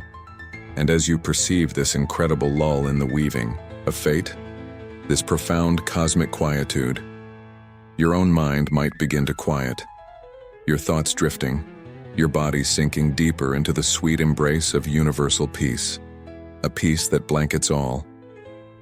Even destiny, it seemed, was briefly taking a breather. You are still present, a silent, almost ethereal being cradled in the profound quiet that has settled over the underworld, a hush so deep it feels ancient. The air around you feels softer now, infused with a deep, pervasive tranquility that gently lulls your senses and hushes your very thoughts, slowing them to a peaceful drift. It's like being submerged in the stillest, clearest water, where every ripple of disturbance, every fleeting worry, is immediately absorbed, leaving only perfect boundless calm. You might feel a pleasant weight pressing gently on your eyelids, a sweet, irresistible invitation to sink deeper into this boundless serenity, allowing yourself to fully succumb to the pervasive peace of the realm. This pervasive peace, originating directly from Hades's well-deserved and profound slumber, had a particularly deep and transformative effect on the rivers of the underworld. We're not just talking about the famous river Styx, but also Acheron, the somber river of woe; Cocytus, the chilling river of lamentation; Phlegethon, the fiery river of burning passion and punishment; and, perhaps most notably in this context, Lethe, the tranquil river of oblivion. These rivers weren't merely geographical features carved into the landscape. They were living embodiments of emotional states, their very currents reflecting the core essence of the underworld's profound purpose. Imagine a water park, but instead of thrilling, splashy slides, each river offered a unique form of existential dread, a journey through sorrow, or, in Lethe's case, the blissful release of forgetfulness. Normally, these rivers flowed with a constant, often turbulent and emotionally charged energy, each a distinct current of the afterlife. Acheron's dark waters would continuously carry the faint, mournful echoes of sorrow and the weight of grief, a melancholic hum. Cocytus would murmur with the sounds of despair, its surface agitated by countless lamentations. Phlegethon would perpetually glow with its internal, punishing flames, a river of liquid fire. Even Lethe, the river of forgetfulness, usually had a subtle, insidious current, drawing in the memories of those who drank from it, slowly erasing their pasts. But as the deep, profound weariness of Hades began to settle over his domain, a remarkable, almost surreal transformation began to unfold. In these ancient waterways, it was as if the cosmic plumbing system of the underworld decided to put itself on a very gentle, almost imperceptible simmer. Historically, these mystical rivers were absolutely crucial and symbolic elements of the Greek afterlife, each serving a distinct vital purpose in the journey of the soul through the underworld. The crossing of the Styx, often ferried by Charon, was a final, unavoidable threshold, marking the definitive departure from the mortal world. Drinking from Lethe was sometimes a prerequisite for souls destined for reincarnation, allowing them to shed the burdens of their past lives, or simply a way for tormented souls to find ultimate peace through the erasure of painful memories. It truly was a very intricate spiritual roadmap, complete with its own unique rest stops and purification points, designed to guide the departed through their eternal journey. A truly fascinating and less-known fact is that some ancient philosophical schools and mystery cults actually believed that even living mortals could access the waters of Lethe while alive, through certain rigorous meditative practices or arcane rituals. This hints at a deep human desire to intentionally forget sorrows, to willingly erase traumatic memories long before modern psychology. So, the concept of Lethe wasn't just for the dead. It was the ancient world's ultimate mental reset button, a metaphorical escape from profound pain and emotional burdens, offering a blissful, albeit temporary, oblivion to those who could reach it. Historians and classicists still debate the precise allegorical meaning and deeper philosophical significance of each river in Greek mythology. Were they meant to be literal, tangible places within the underworld's geography? Or did they primarily serve as powerful metaphors for the emotional and psychological journey of death, remembrance, and forgetting that a soul might undertake? Given the ancient Greek love for rich layered symbolism and their sophisticated understanding of the human condition, it's highly probable that they were both simultaneously a tangible landscape reflecting profound internal states and spiritual transitions. You certainly wouldn't want to get your spiritual rivers crossed, that's for sure, as each offered a uniquely different experience of eternity. As the profound tranquility emanating from Hades's impending slumber spread throughout his vast domain, it touched the very currents of these ancient symbolic rivers, altering their very essence. Acheron's mournful murmurs softened to a near-silent ripple, the echoes of woe and sorrow fading into a gentle sigh, almost imperceptible. Cocytus's lamentations quieted entirely, its waters flowing with an almost melancholic serenity, devoid of any sharp edges of pain. Phlegethon's fiery glow dimmed, its perpetual flames receding to a soft, warm ember, its heat less punishing, more like a distant, comforting hearth. It was truly like someone had quietly turned down the cosmic temperature dial, bringing a profound sense of calm. And Lethe, the tranquil river of oblivion, became impossibly, utterly still, its surface a perfect mirror. Its waters, usually carrying the faint, shimmering residues of forgotten memories and the subtle currents of fading thoughts, became as smooth as polished glass, reflecting only the deep, pervasive peace of the underworld. The subtle current that drew in thoughts and pasts seemed to slow, almost to a complete halt, making its inviting waters even more potent in their promise of profound forgetfulness and blissful release. It was the ultimate liquid lullaby, a silent, irresistible invitation to let everything go, to shed all burdens and simply exist in pure, unadulterated tranquility. You might feel the gentle, almost irresistible pull of its placid surface, a subconscious, ancient urge to dip your hand into its clear depths and allow all your worries, all your earthly burdens, all your lingering memories to simply dissolve into its quiet embrace. The very air above these rivers, normally laden with their specific emotional essences, the weight of sorrow, the sting of lamentation, the heat of fury, now carried only the pure, unadulterated scent of profound peace, a truly universal calm that permeated every molecule of the atmosphere. It was a tangible presence, a breath of quiet that invited total surrender. This unprecedented stillness in the very rivers of the underworld, a realm defined by its constant symbolic flows, was a powerful testament to Hades's profound foundational influence. When the master of this realm, the very lord of death and the underworld, chose to rest, even the fundamental forces that defined it, the ancient waterways that shaped the journey of souls, settled into a deep, serene repose.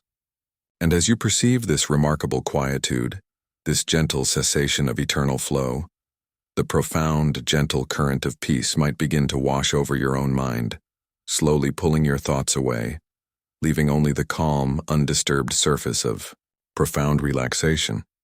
The rivers, for once in eternity, were truly at peace. You remain, a silent observer in the profound stillness of the underworld as the deep calm expands, filling every crevice and echoing through the very fabric of existence, a pervasive, ancient hum of peace.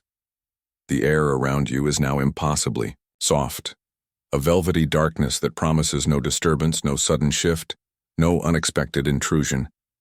It's like being wrapped in a blanket spun from pure silence, the kind that whispers only of deepest rest and profound, unwavering peace. A perfect cocoon of tranquility.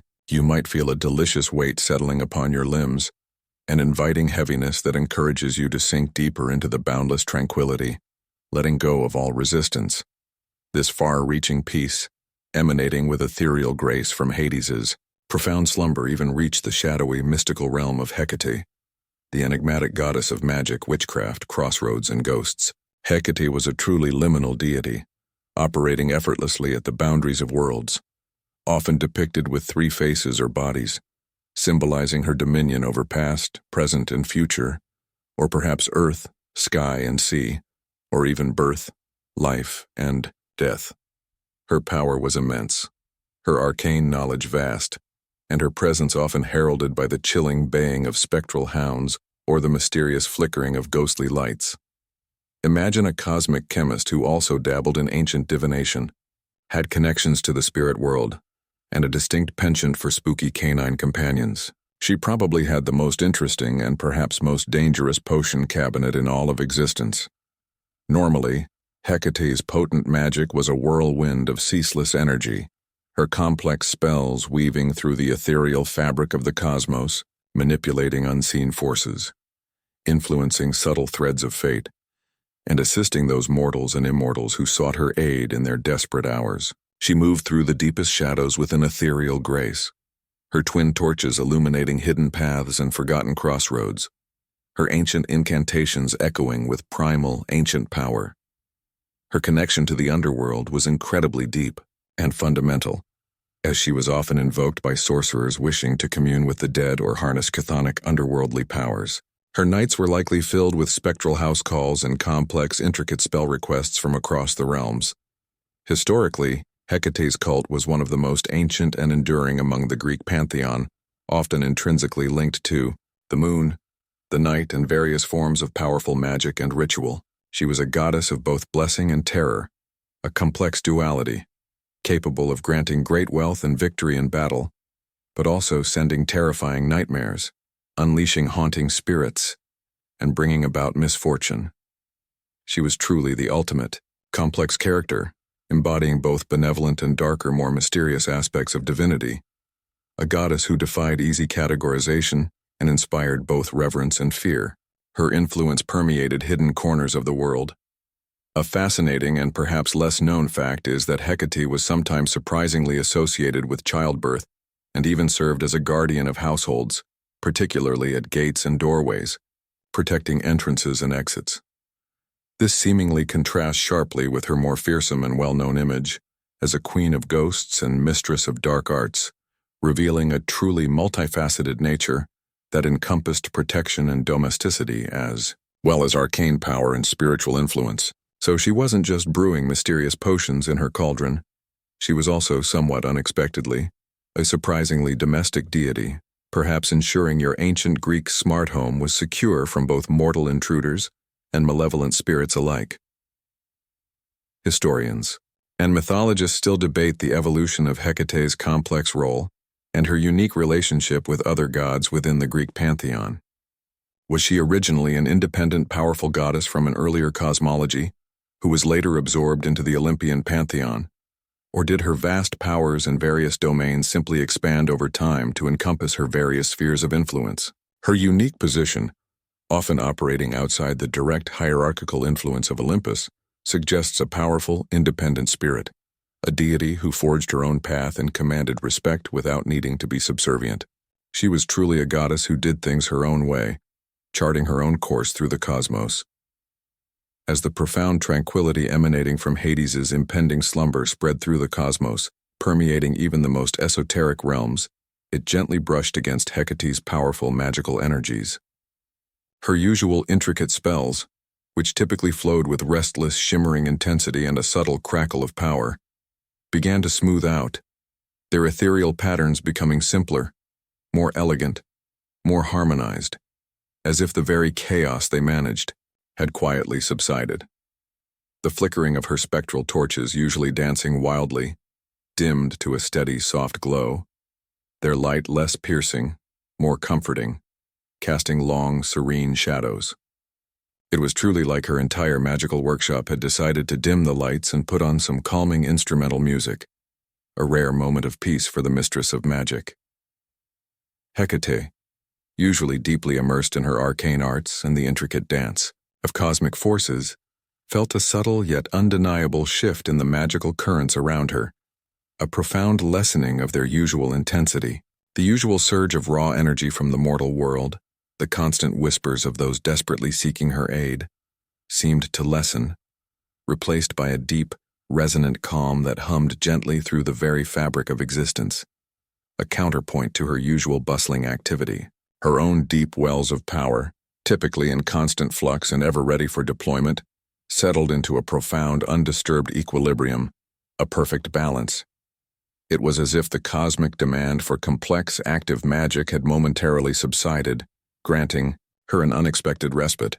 She might have paused in her intricate brewing, her ancient knowing hands hovering momentarily over a cauldron that now simmered with an uncharacteristic gentleness, its ethereal fumes rising in languid, hypnotic spirals, carrying sense of peace rather than potion. The baying of her spectral hounds, usually a chilling, echoing sound in the night, softened to faint, contented whines, almost like distant dreams of chasing particularly docile shadows or ethereal rabbits. You can almost feel the air around her becoming less charged with arcane energy, more serene, more peaceful, a profound stillness settling over her domain, a rare moment of unburdened tranquility.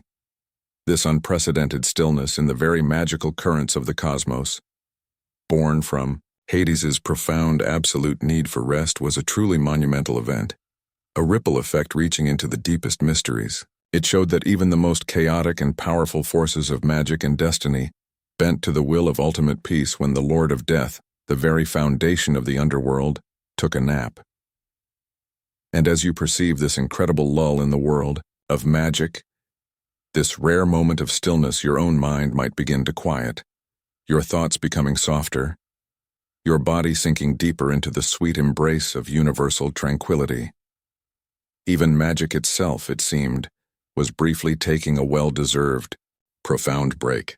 You remain, a silent, almost ethereal presence, utterly immersed in the profound quiet that now blankets the underworld. A stillness so absolute it feels like a physical embrace. The deep calm is no longer just an atmosphere but feels like a living, breathing entity, gently cradling you in its vast, soft embrace. It's like being suspended effortlessly in the softest, darkest velvet, where every sensation is muted, every anxious thought soothed, every ripple of disturbance absorbed. Into the boundless peace, you might feel a delicious lightness in your very essence, as if all earthly burdens, all lingering anxieties, have simply dissolved into the tranquil, silent air. This unprecedented peace, radiating outwards from Hades's monumental decision to finally rest, remarkably touched even the most tormented and perpetually burdened of souls in Tartarus. And among them, none was more eternally burdened by a cruel, ceaseless task than Sisyphus, the cunning and defiant king condemned to forever push an immense boulder uphill, only for it to roll back down just as it reached the agonizing summit. His punishment was the very epitome of futility, a ceaseless, heartbreaking cycle of immense effort and inevitable, soul-crushing failure, designed specifically to break his defiant spirit through endless, meaningless labor. Imagine being stuck in the most frustrating, unwinnable video game level, forever, with absolutely no save points or cheat codes allowed. That's a truly awful and unending kind of immortality. Normally, Sisyphus's entire existence was defined by relentless, agonizing exertion, a never-ending torment of physical and mental strain. His muscles ached with eternal fatigue, his breath came in ragged, desperate gasps, and his mind was a tormented prisoner of the repetitive, soul-crushing task with no hope of respite. The harsh scraping sound of the immense boulder against the rough, unforgiving ground, the strained grunt of his endless effort, and the inevitable, deafening rumble of its descent were the constant, monotonous symphony of his torment, echoing through the abyss. But as the deep, profound weariness of Hades began to settle throughout his domain, a strange, almost miraculous easing began to manifest in Sisyphus's eternal cycle. It was as if the cosmic treadmill he was on decided to slow down, just a tiny, imperceptible bit, granting a sliver of relief. Historically, Sisyphus was infamous throughout Greek mythology for his cunning, his deceit, and his audacious hubris, even managing to cleverly trick Thanatos, Death himself, not once but twice delaying his own fate. His eternal punishment, therefore, was a direct and severe divine response to his unparalleled arrogance and blatant defiance of the gods' absolute authority, a warning against challenging cosmic order. He was truly the ultimate rule-breaker, the cosmic rebel, and his eternal, fruitless task served as a stark, enduring warning against challenging or outsmarting divine power. He probably thought he was quite clever, right up until the moment that colossal boulder started its relentless, eternal roll back down the hill. A fascinating and perhaps less known fact about Sisyphus's punishment is that some philosophical interpretations suggest his torment wasn't solely about the physical labor itself, but also, and perhaps more profoundly, about the psychological torture of hope constantly being dashed. The brief, agonizing glimpse of success, the peak almost within reach before the inevitable, soul-crushing failure, was arguably far more cruel than constant, unambiguous suffering. It's like being offered a perfect, delicious slice of your favorite cake only for it to magically vanish just before you can take a bite. An experience repeated endlessly, forever. This subtle psychological cruelty amplified his eternal torment beyond mere physical exhaustion. Historians and philosophers still debate the precise moral lessons and allegorical meanings intended by the enduring myth of Sisyphus. Was it a condemnation of human ambition that oversteps its bounds, a testament to the gods' ultimate, unchallengeable power and their unforgiving nature, or a broader, existential reflection on the inherent absurdity of certain aspects of existence, the cyclical nature of effort and futility? Whatever the original intent of the ancient mythmakers, it certainly makes you appreciate your own occasional days off, or even just a brief coffee break, knowing that endless, meaningless labor is a truly terrible fate. As the profound tranquility, emanating from Hades's impending slumber spread throughout his vast domain, it brushed against the very rock that tormented Sisyphus, altering its very essence. The immense boulder, usually a dead weight of unyielding rough stone that seemed to absorb all light, felt infinitesimally lighter, as if a cosmic burden had been momentarily lifted. The friction against the ground, usually a harsh, grating, mind-numbing sound, softened to a muted scrape, almost a whisper. The incline of the hill, though still formidable and challenging, seemed marginally less steep, its resistance subtly lessened. It was truly like someone had quietly adjusted the gravity settings just for a moment, granting a tiny, unexpected reprieve. Sisyphus, accustomed to the relentless, burning ache in his muscles and the constant, overwhelming struggle against the rock's immense inertia, felt a sudden, bewildering sense of slight, unexpected ease. His usual ragged, desperate gasps for air became less strained, his movements a fraction less agonizing, almost fluid for a fleeting instant. For a fleeting, utterly unprecedented moment in his eternal punishment, the sheer, crushing futility of his task seemed to lessen its relentless grip, offering a silent, unexpected breath. It wasn't freedom, not remotely, nor an end to his suffering, but it was a pause, a moment of profound quiet in the unending torment. It was like finally getting a momentary commercial break in an endlessly frustrating infomercial, a chance to briefly exhale.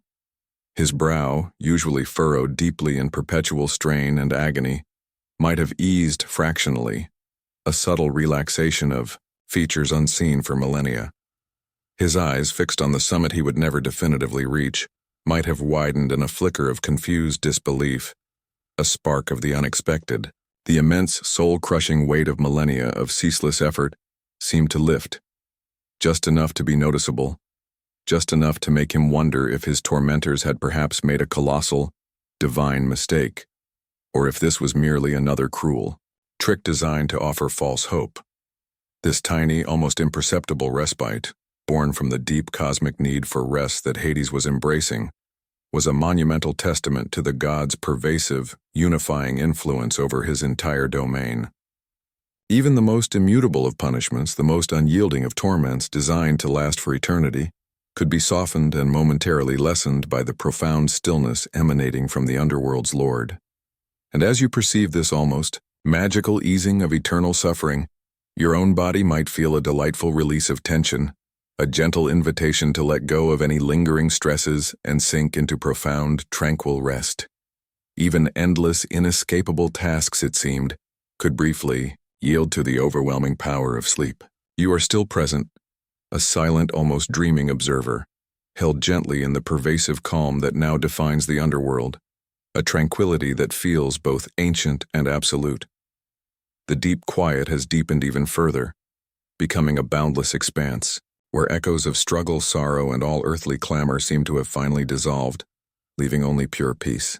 It's like being in the deepest, most pristine part of an ancient cave, where the air is impossibly still and utterly pure, and no outside sound dares to intrude upon the sacred hush.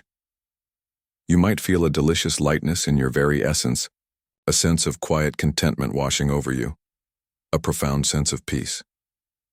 This unparalleled tranquility, radiating outwards from Hades's profound slumber, even reached the eternally parched lips and gnawing hunger of Tantalus, another infamous resident of Tartarus suffering a uniquely cruel fate. Tantalus, a king who had grievously offended the gods through his hubris and cruelty, was condemned to stand forever in a pool of fresh, clear water that miraculously receded whenever he tried to drink, and beneath fruit trees whose branches, laden with luscious bounty, magically withdrew whenever he reached for their inviting fruit. His punishment was a cruel, unending symphony of perpetual hunger and thirst, an agonizing torment of desire and ultimate agonizing denial. Imagine being perpetually stuck in front of the world's most tantalizing aromatic buffet, but every single time you reach for a snack, it magically, maddeningly moves just out of your grasp. Forever. That's a frustrating kind of immortality indeed. Normally, Tantalus's existence was a ceaseless cycle of agonizing, unfulfilled craving, a relentless, burning torment. His throat burned with an unquenchable thirst, his stomach gnawed with eternal hollow hunger, and his mind was perpetually consumed by the maddening proximity of relief that was always, just out of his desperate reach. The soft sloshing of the water as it receded, the subtle rustling of the leaves as the branches withdrew.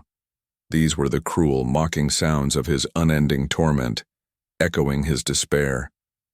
But as the deep, profound weariness of Hades began to settle throughout his domain, a strange, almost miraculous easing began to manifest in Tantalus's eternal suffering. It was as if the universe's cruelest, most unyielding waiter decided to take a very brief, very rare smoke break, momentarily forgetting his task. Historically, Tantalus was infamous throughout Greek mythology for his audacious hubris and unspeakable cruelty, particularly for testing the gods' omniscience and challenging their divine authority by serving them his own son, Pelops, in a gruesome stew, disguised as a feast. This heinous sacrilegious act solidified his place among the most grievously and eternally punished souls in the underworld, a stark warning against testing the patience of the divine. He was truly the ultimate divine prankster who really misjudged his incredibly powerful and vengeful audience, leading to an eternity of torment. A truly fascinating and often less known fact about Tantalus is that his name is the very origin of the English word tantalize, directly reflecting the precise nature of his eternal punishment, the torment of seeing and desiring something deeply, yet being unable to ever truly possess or achieve it. So his profound and unending suffering literally gave us a word for profound, unending frustration and unfulfilled longing. That's a rather enduring and impactful legacy, if you pause to think about it, forever encapsulating his unique brand of eternal agony in human language. Historians and classicists still debate the precise moral lessons and deeper allegorical meanings intended by the enduring myth of Tantalus. Was it primarily a warning against impiety and the extreme dangers of testing divine limits in sacred hospitality? Or a broader commentary on the inherent nature of insatiable desire and the unending torment of unfulfilled longing that can plague even mortals? Whatever the deeper philosophical meaning, it certainly highlights the utmost importance of never ever inviting the omniscient gods to dinner if you're planning something devious, malicious, or culinary experiments with your own offspring. As the profound tranquility emanating from Hades's impending slumber spread throughout existence, reaching even the deepest, most tormented corners of Tartarus, it subtly brushed against the very elements that tormented Tantalus. The water in the pool, usually quick to recede like a phantom, seemed to linger for a fraction of a second longer, its surface impossibly still and inviting, a deceptive promise. The branches of the fruit trees, laden with luscious, ripe apples and figs, seemed to sway with a gentler, almost hesitant motion, their bounty appearing marginally, agonizingly closer than usual. It was truly like a cruel magic trick briefly faltering, its illusion wavering, just for a fleeting moment, offering a glimpse of what could be before snatching it away. Tantalus, accustomed to the relentless, soul-crushing agony of denial and unfulfilled desire, felt a sudden, bewildering sense of slight, unexpected ease. His throat, usually a burning inferno of unquenchable thirst, felt infinitesimally less parched, a tiny, almost imperceptible quenching. The gnawing hunger in his gut, a constant, sharp pain, seemed to recede, if only for a fleeting, utterly unprecedented moment, a silent breath from his suffering. It wasn't satisfaction, not remotely, nor an end to his torment, but it was a pause, a breath in the unending agony. It was like finally getting a momentary, refreshing glimpse of a water fountain during a never-ending desert marathon, a brief, tantalizing mirage of relief.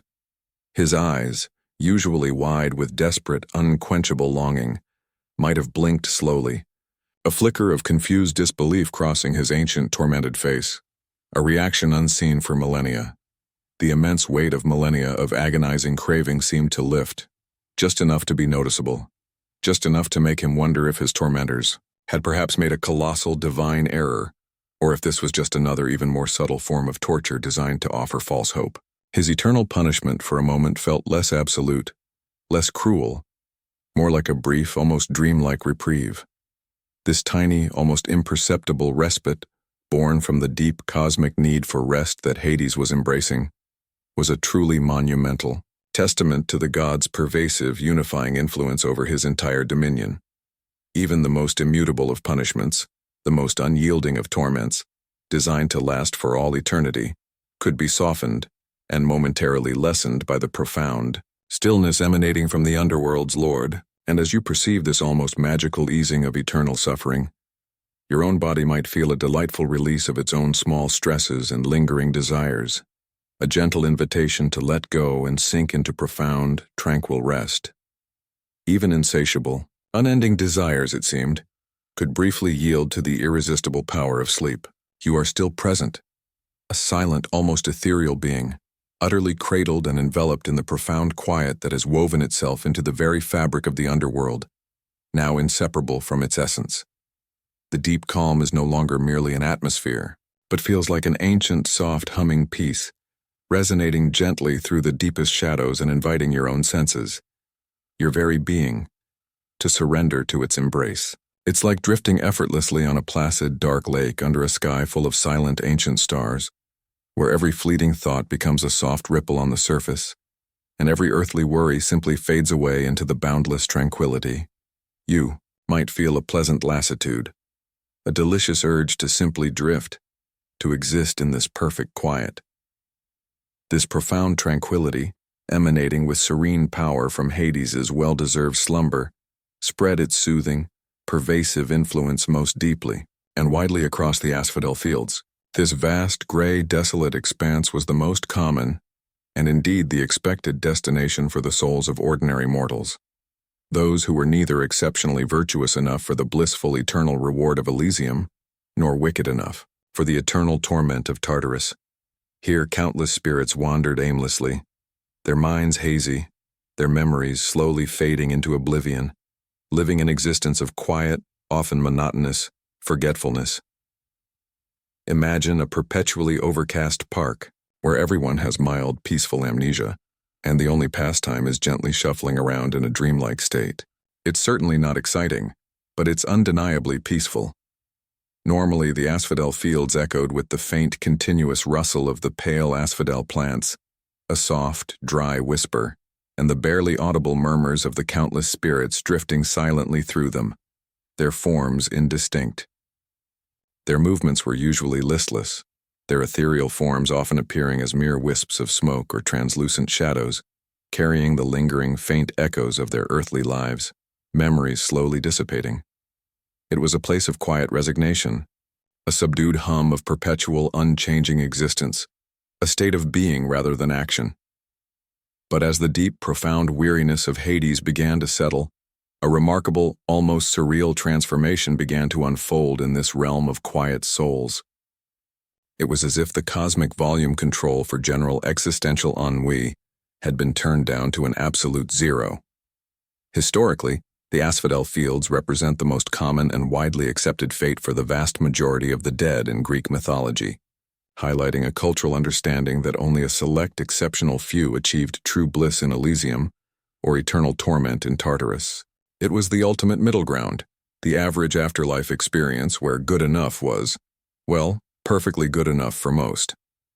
This concept reveals a nuanced ancient Greek view of the afterlife, where destiny wasn't always polarized between extreme reward or punishment, but often a quiet, faded existence, a gentle drifting into obscurity. A fascinating and perhaps less known fact is that the asphodel flower itself, a pale, lily-like plant with a subtle, melancholic beauty, was sometimes associated with death and the afterlife even in ancient horticultural practices and funerary rituals. Its pervasive presence throughout the fields reinforced the theme of subdued beauty, quiet remembrance, and the gentle fading of memory into oblivion. So the ancient Greeks literally planted flowers that aesthetically embodied quiet oblivion and the gentle transition of the soul. creating a landscape that visually and symbolically resonated with the fate of the ordinary dead. Historians and classicists still debate the true nature of the existence experienced by the souls in the asphodel fields. Was it a truly peaceful state of blissful oblivion? A final release from earthly cares, or a rather melancholic existence of forgotten identities and a lack of true purpose? The inherent vagueness of its description in ancient texts suggests a certain ambiguity, reflecting the human discomfort and uncertainty with the unknown nature of death itself. It's certainly hard to imagine such a place ever getting a 5-star rating on a Best Afterlife Destinations review site, especially when everyone who resides there has forgotten who they are or why they're there. As the profound tranquility emanating from Hades's impending slumber spread throughout existence, it permeated the very essence of the asphodel fields, altering their very nature.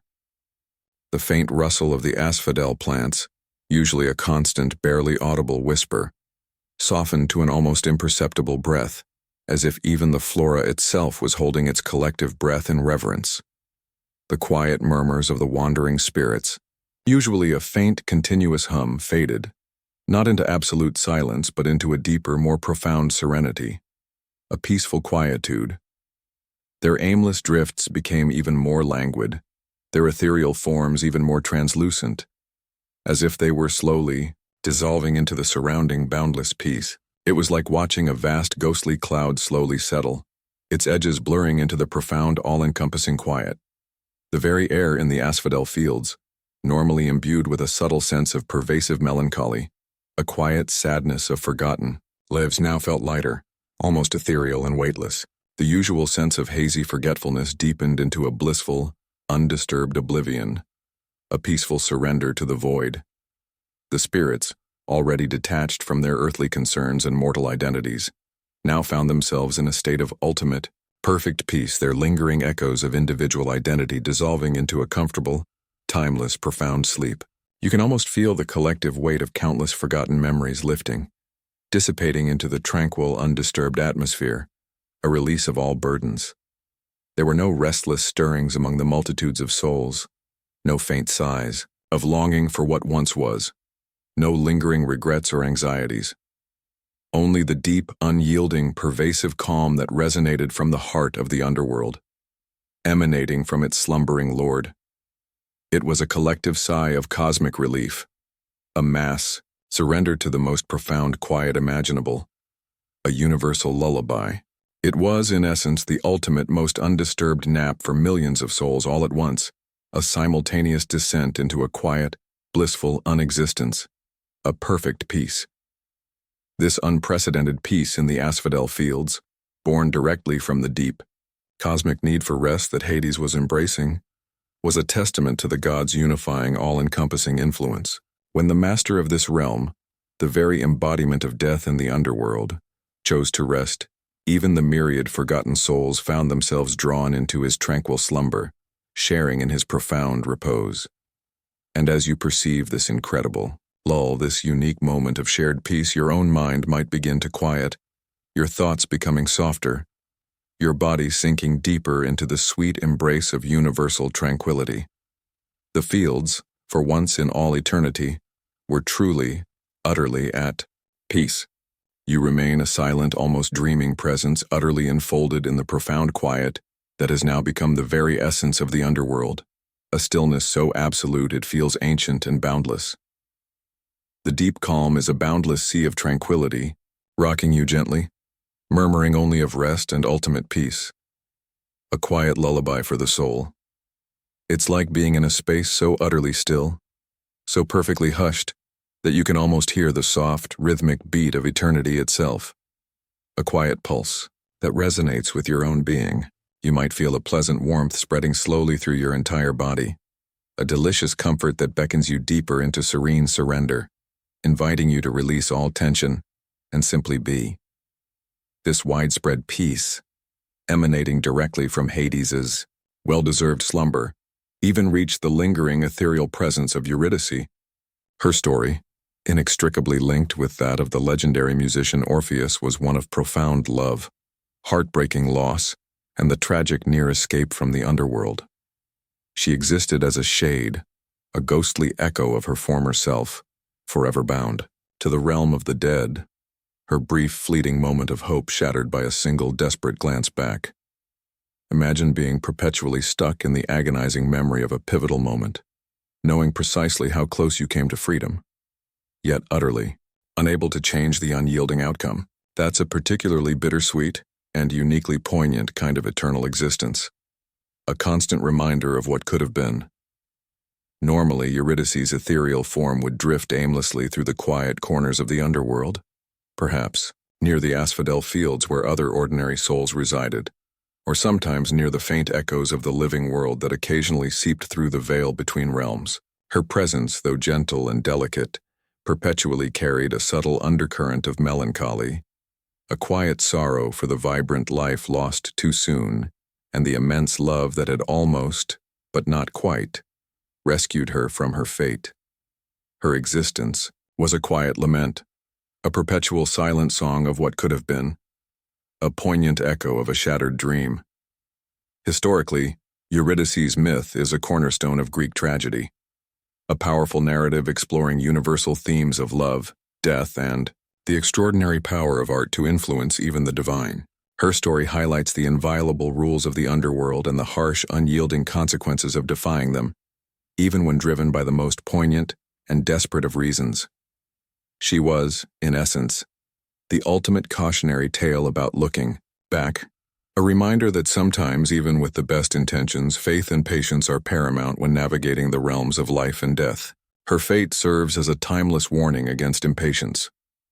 A fascinating and perhaps less known fact about the Orpheus and Eurydice myth is that some ancient interpretations suggest that Orpheus's fateful gaze back was not simply a mistake of impetuosity or a lapse in judgment, but rather a necessary, perhaps even deliberate act. Perhaps it was a subconscious choice on his part, or a subtle indication that Eurydice herself, as a shade, was not yet fully solidified or ready to return to the vibrant, demanding world of the living. This interpretation adds a profound layer of complexity and psychological depth to what initially seems like a straightforward, tragic error, making her fate even more layered.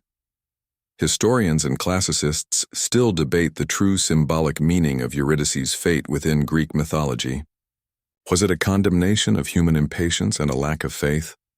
A stark statement on the ultimate finality and irreversibility of death?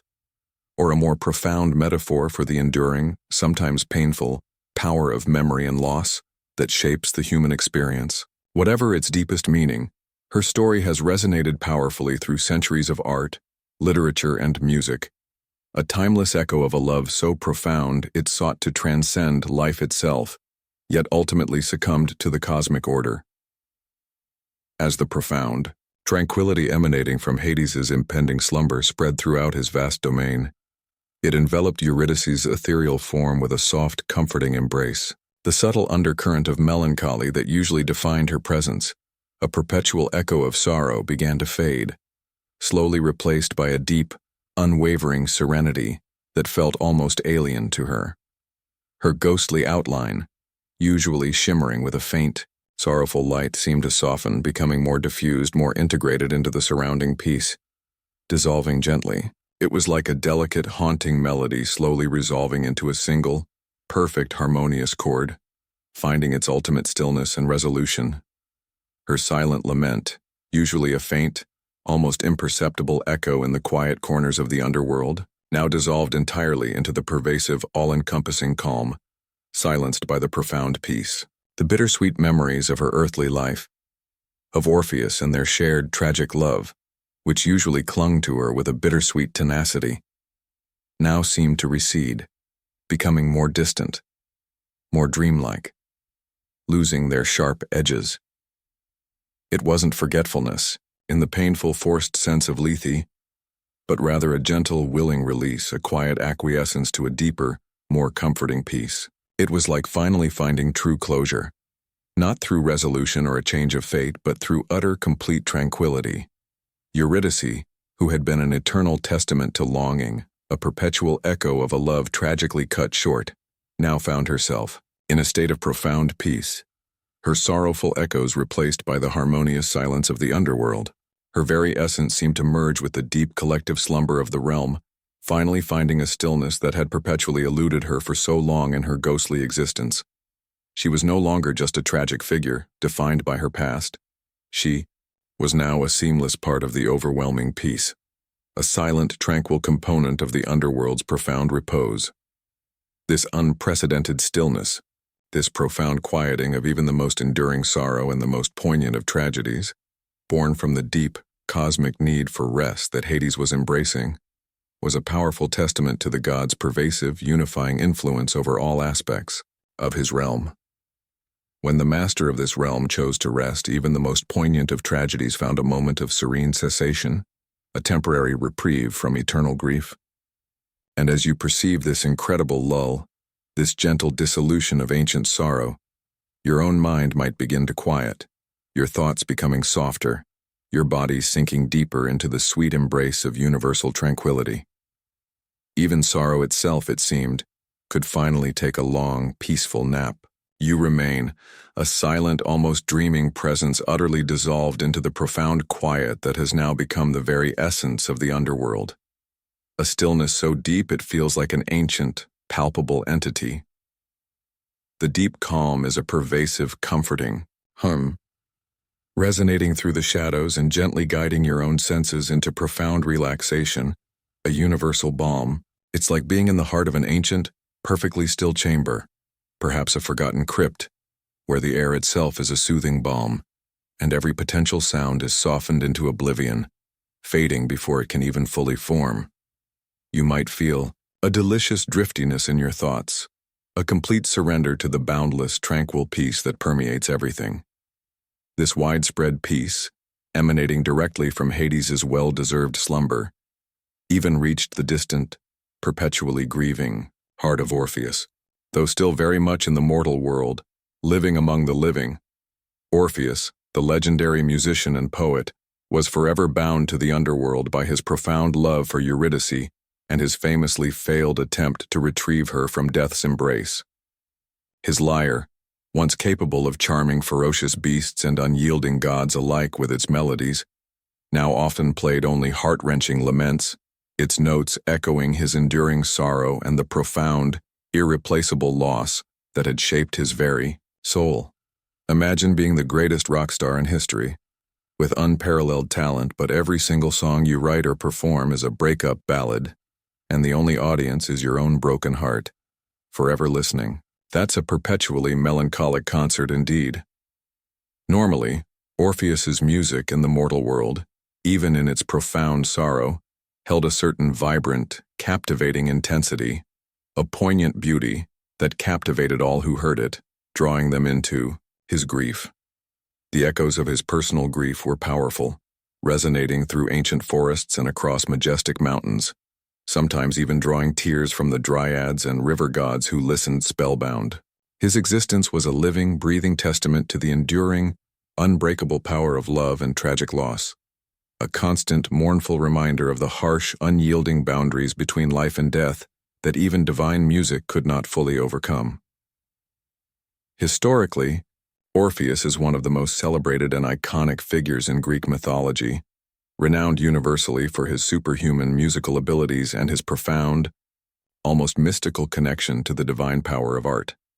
His daring descent into the underworld for the sake of love is one of the most iconic and enduring myths, highlighting the unique, almost magical power of art and music to influence even the most unyielding forces of nature and destiny.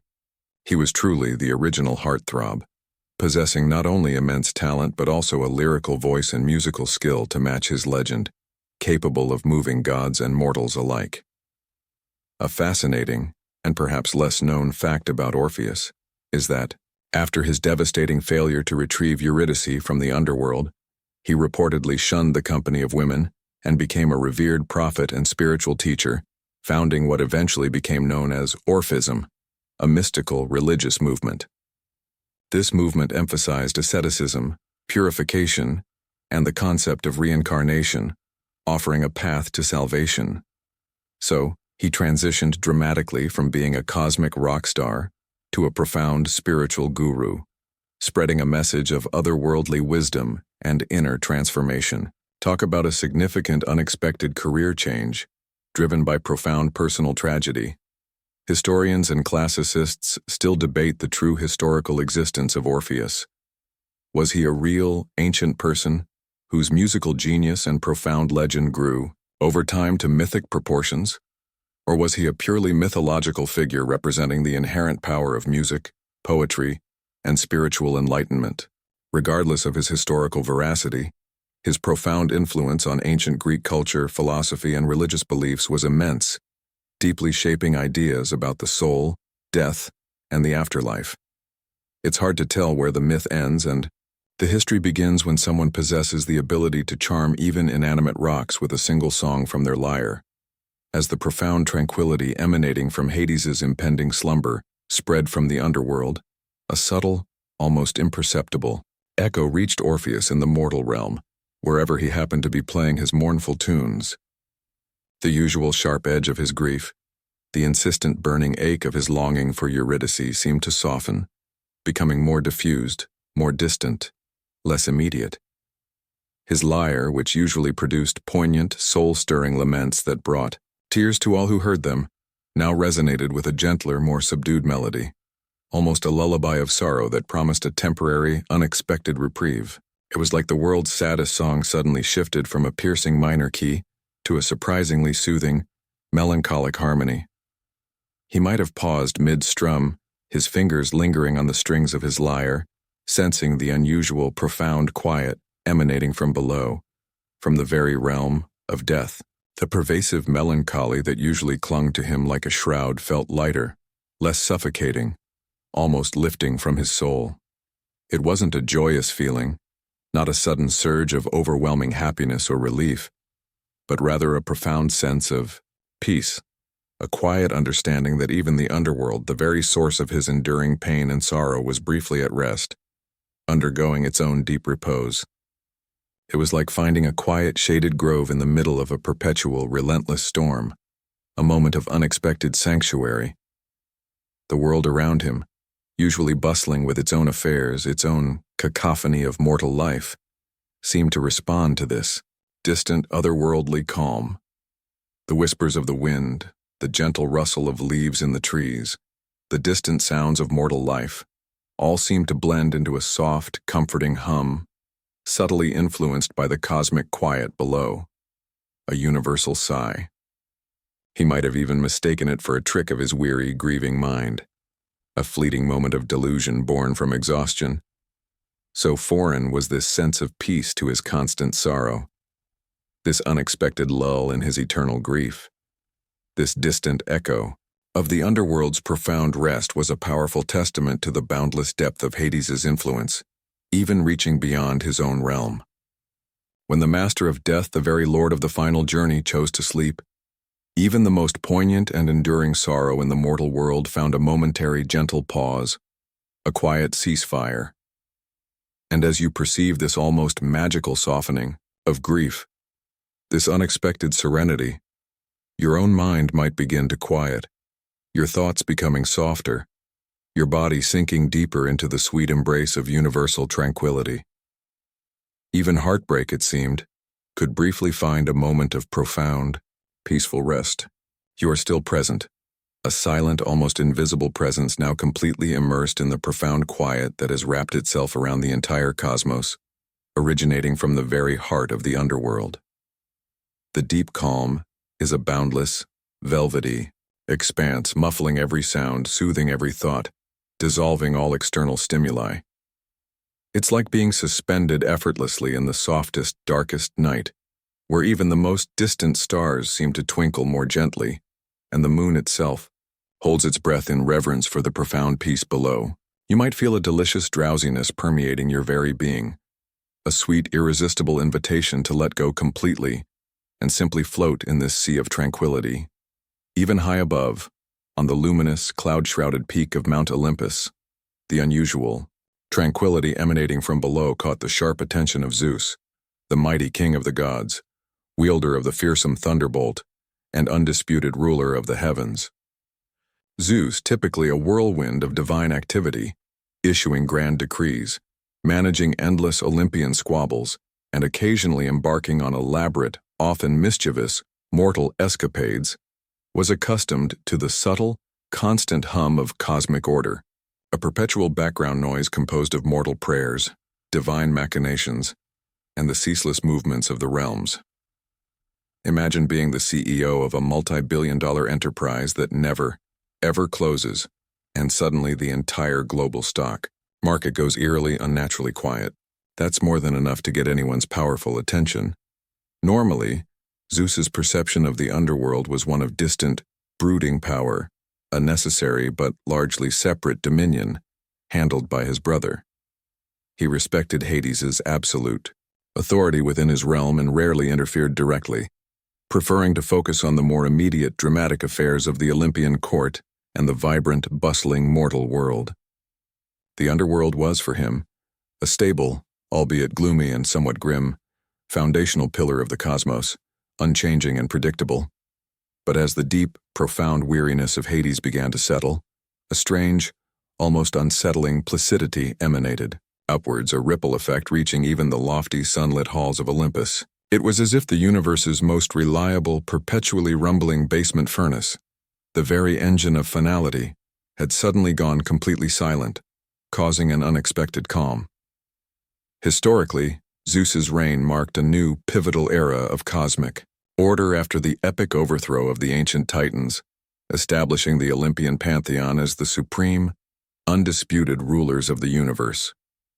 His power was immense, truly unparalleled among the gods, yet even he was ultimately subject to the immutable decrees of the fates, highlighting a subtle, ancient hierarchy even among the most powerful gods. He was, in essence, the ultimate authority, figure in the cosmos, the king of kings, but even he had to answer to someone sometimes, acknowledging forces more ancient and fundamental than himself. A fascinating, and perhaps less known fact about Zeus, is his often overlooked association with the fundamental principles of justice and hospitality, Xenia. While often depicted in myths as a philanderer and a somewhat capricious deity, he also fiercely championed these fundamental moral principles among gods and mortals, punishing those who violated sacred oaths or mistreated guests with divine wrath. So he wasn't just about the dramatic lightning bolts and grand, impactful entrances. He also possessed a surprisingly strong moral compass and a commitment to cosmic law, at least when he wasn't busy turning himself into a swan or a shower of gold for his romantic pursuits. Historians and mythologists still debate the complex evolution of Zeus's character in Greek mythology over time. Did he always embody the same intricate blend of immense power, unpredictable caprice, and unwavering justice? Or did his portrayal shift and adapt over time, reflecting changing societal values, moral perspectives, and political ideologies of the ancient Greeks? It's hard to keep track of a god who had so many different narratives, so many different interpretations, let alone so many different forms he could take, making his character a rich tapestry of ancient beliefs and evolving thought. As the profound tranquility emanating from Hades's impending slumber spread, it rose from the shadowy depths of the underworld, subtly dampening the usual cosmic buzz and celestial clamor on Olympus. The constant chatter of lesser deities, the distant clamor of heroic quests unfolding in the mortal world, even the faint, insistent whispers of mortal prayers rising to the heavens, all seemed to soften, becoming less insistent, more muted, more distant. It was as if the entire celestial realm had collectively lowered its voice, sensing the profound, unusual quiet from below, a universal response to Hades's rest. You might feel a similar calming influence, a gentle hush settling over your own busy, restless thoughts. Zeus, perhaps idly stroking his fearsome thunderbolt or contemplating his next strategic alliance among the gods, would have felt a curious lightness in the air, a peculiar and unexpected absence of the usual cosmic hum. His keen, divine senses, accustomed to the constant energetic signature emanating from the underworld, registered an unprecedented calm, a profound stillness that resonated with the very fabric of existence, an anomaly in the cosmic order. It wasn't threatening or alarming. It was merely quiet, deeply, profoundly quiet. It was like the ultimate cosmic white noise machine, the background hum of the universe, suddenly decided to take an unprecedented break. He might have paused in his divine musings, his usually imperious, all-seeing gaze drifting downwards, piercing effortlessly through the layers of earth and shadow. With his unparalleled divine perception, he would have seen the quieted rivers, the sleeping guardian Cerberus, the peaceful, unagitated shades, and sensed the deep, undisturbed rest of his often brooding brother Hades. A rare, almost unreadable expression might have crossed his powerful face. Perhaps a flicker of genuine surprise, a hint of ancient understanding of the cosmic balance, or even a subtle touch of shared profound weariness. After all, ruling an entire cosmos is quite an exhausting, unending task, even for an almighty god like Zeus. This unprecedented stillness, this profound quieting of an entire realm and its far-reaching ripple effect, born from the deep, cosmic need for rest that Hades was embracing, was a powerful testament to the underworld's foundational intrinsic importance to the very functioning of the cosmos. When the Lord of Death, the keeper of the final journey, chose to sleep, the ripples of peace touched even the highest, most vibrant reaches of Olympus, causing the king of the gods himself to pause, to ponder this unique cosmic anomaly.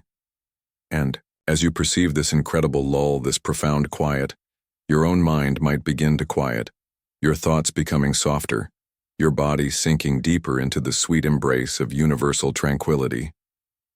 Even the mighty Zeus, it seemed, could feel the gentle pull of a world at peace. You remain completely enveloped, a silent, almost dreamlike presence in the profound quiet that has utterly settled over the underworld, extending its soothing reach throughout the entire cosmos. This deep calm isn't just an atmosphere.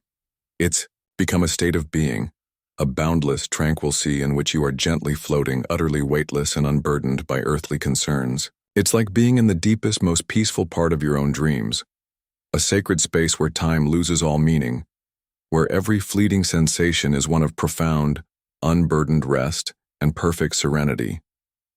You might feel your awareness gently, blurring at its edges, your own senses dissolving effortlessly into the sweet, eternal lull, becoming one with the quiet that now defines this ancient realm. A perfect, absolute stillness that washes over everything.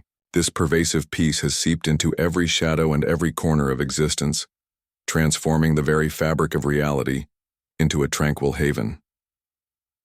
After an epoch of unprecedented quiet, a period of profound cosmic stillness that seemed to stretch beyond time itself, the gentle currents of energy within the underworld began to subtly stir, signaling the gentle awakening of Hades. His slumber, having been truly deep and profoundly restorative, had served its sacred purpose, washing away millennia of cosmic weariness and rejuvenating the ancient god to his very core, restoring his immense foundational power. The stillness had been absolute, a complete and blissful surrender to rest, but even the deepest sleep eventually yields to the slow, steady, inevitable call of returning consciousness. Imagine the gentlest dawn breaking after the most perfect, restorative night's sleep of your life, where the first hint of light is barely a whisper, gradually illuminating the world with an ethereal glow, promising a soft return to activity, without any jarring suddenness. Normally, the underworld, even in its inherent grimness and somber nature, possessed a perpetual underlying hum of activity, the endless procession of souls traversing its paths, the tireless duties of its various guardians and functionaries, the subtle currents of judgment and consequence that shaped eternal destinies. It was a realm designed for ceaseless, eternal operation, a cosmic engine of finality and transition, perpetually in motion.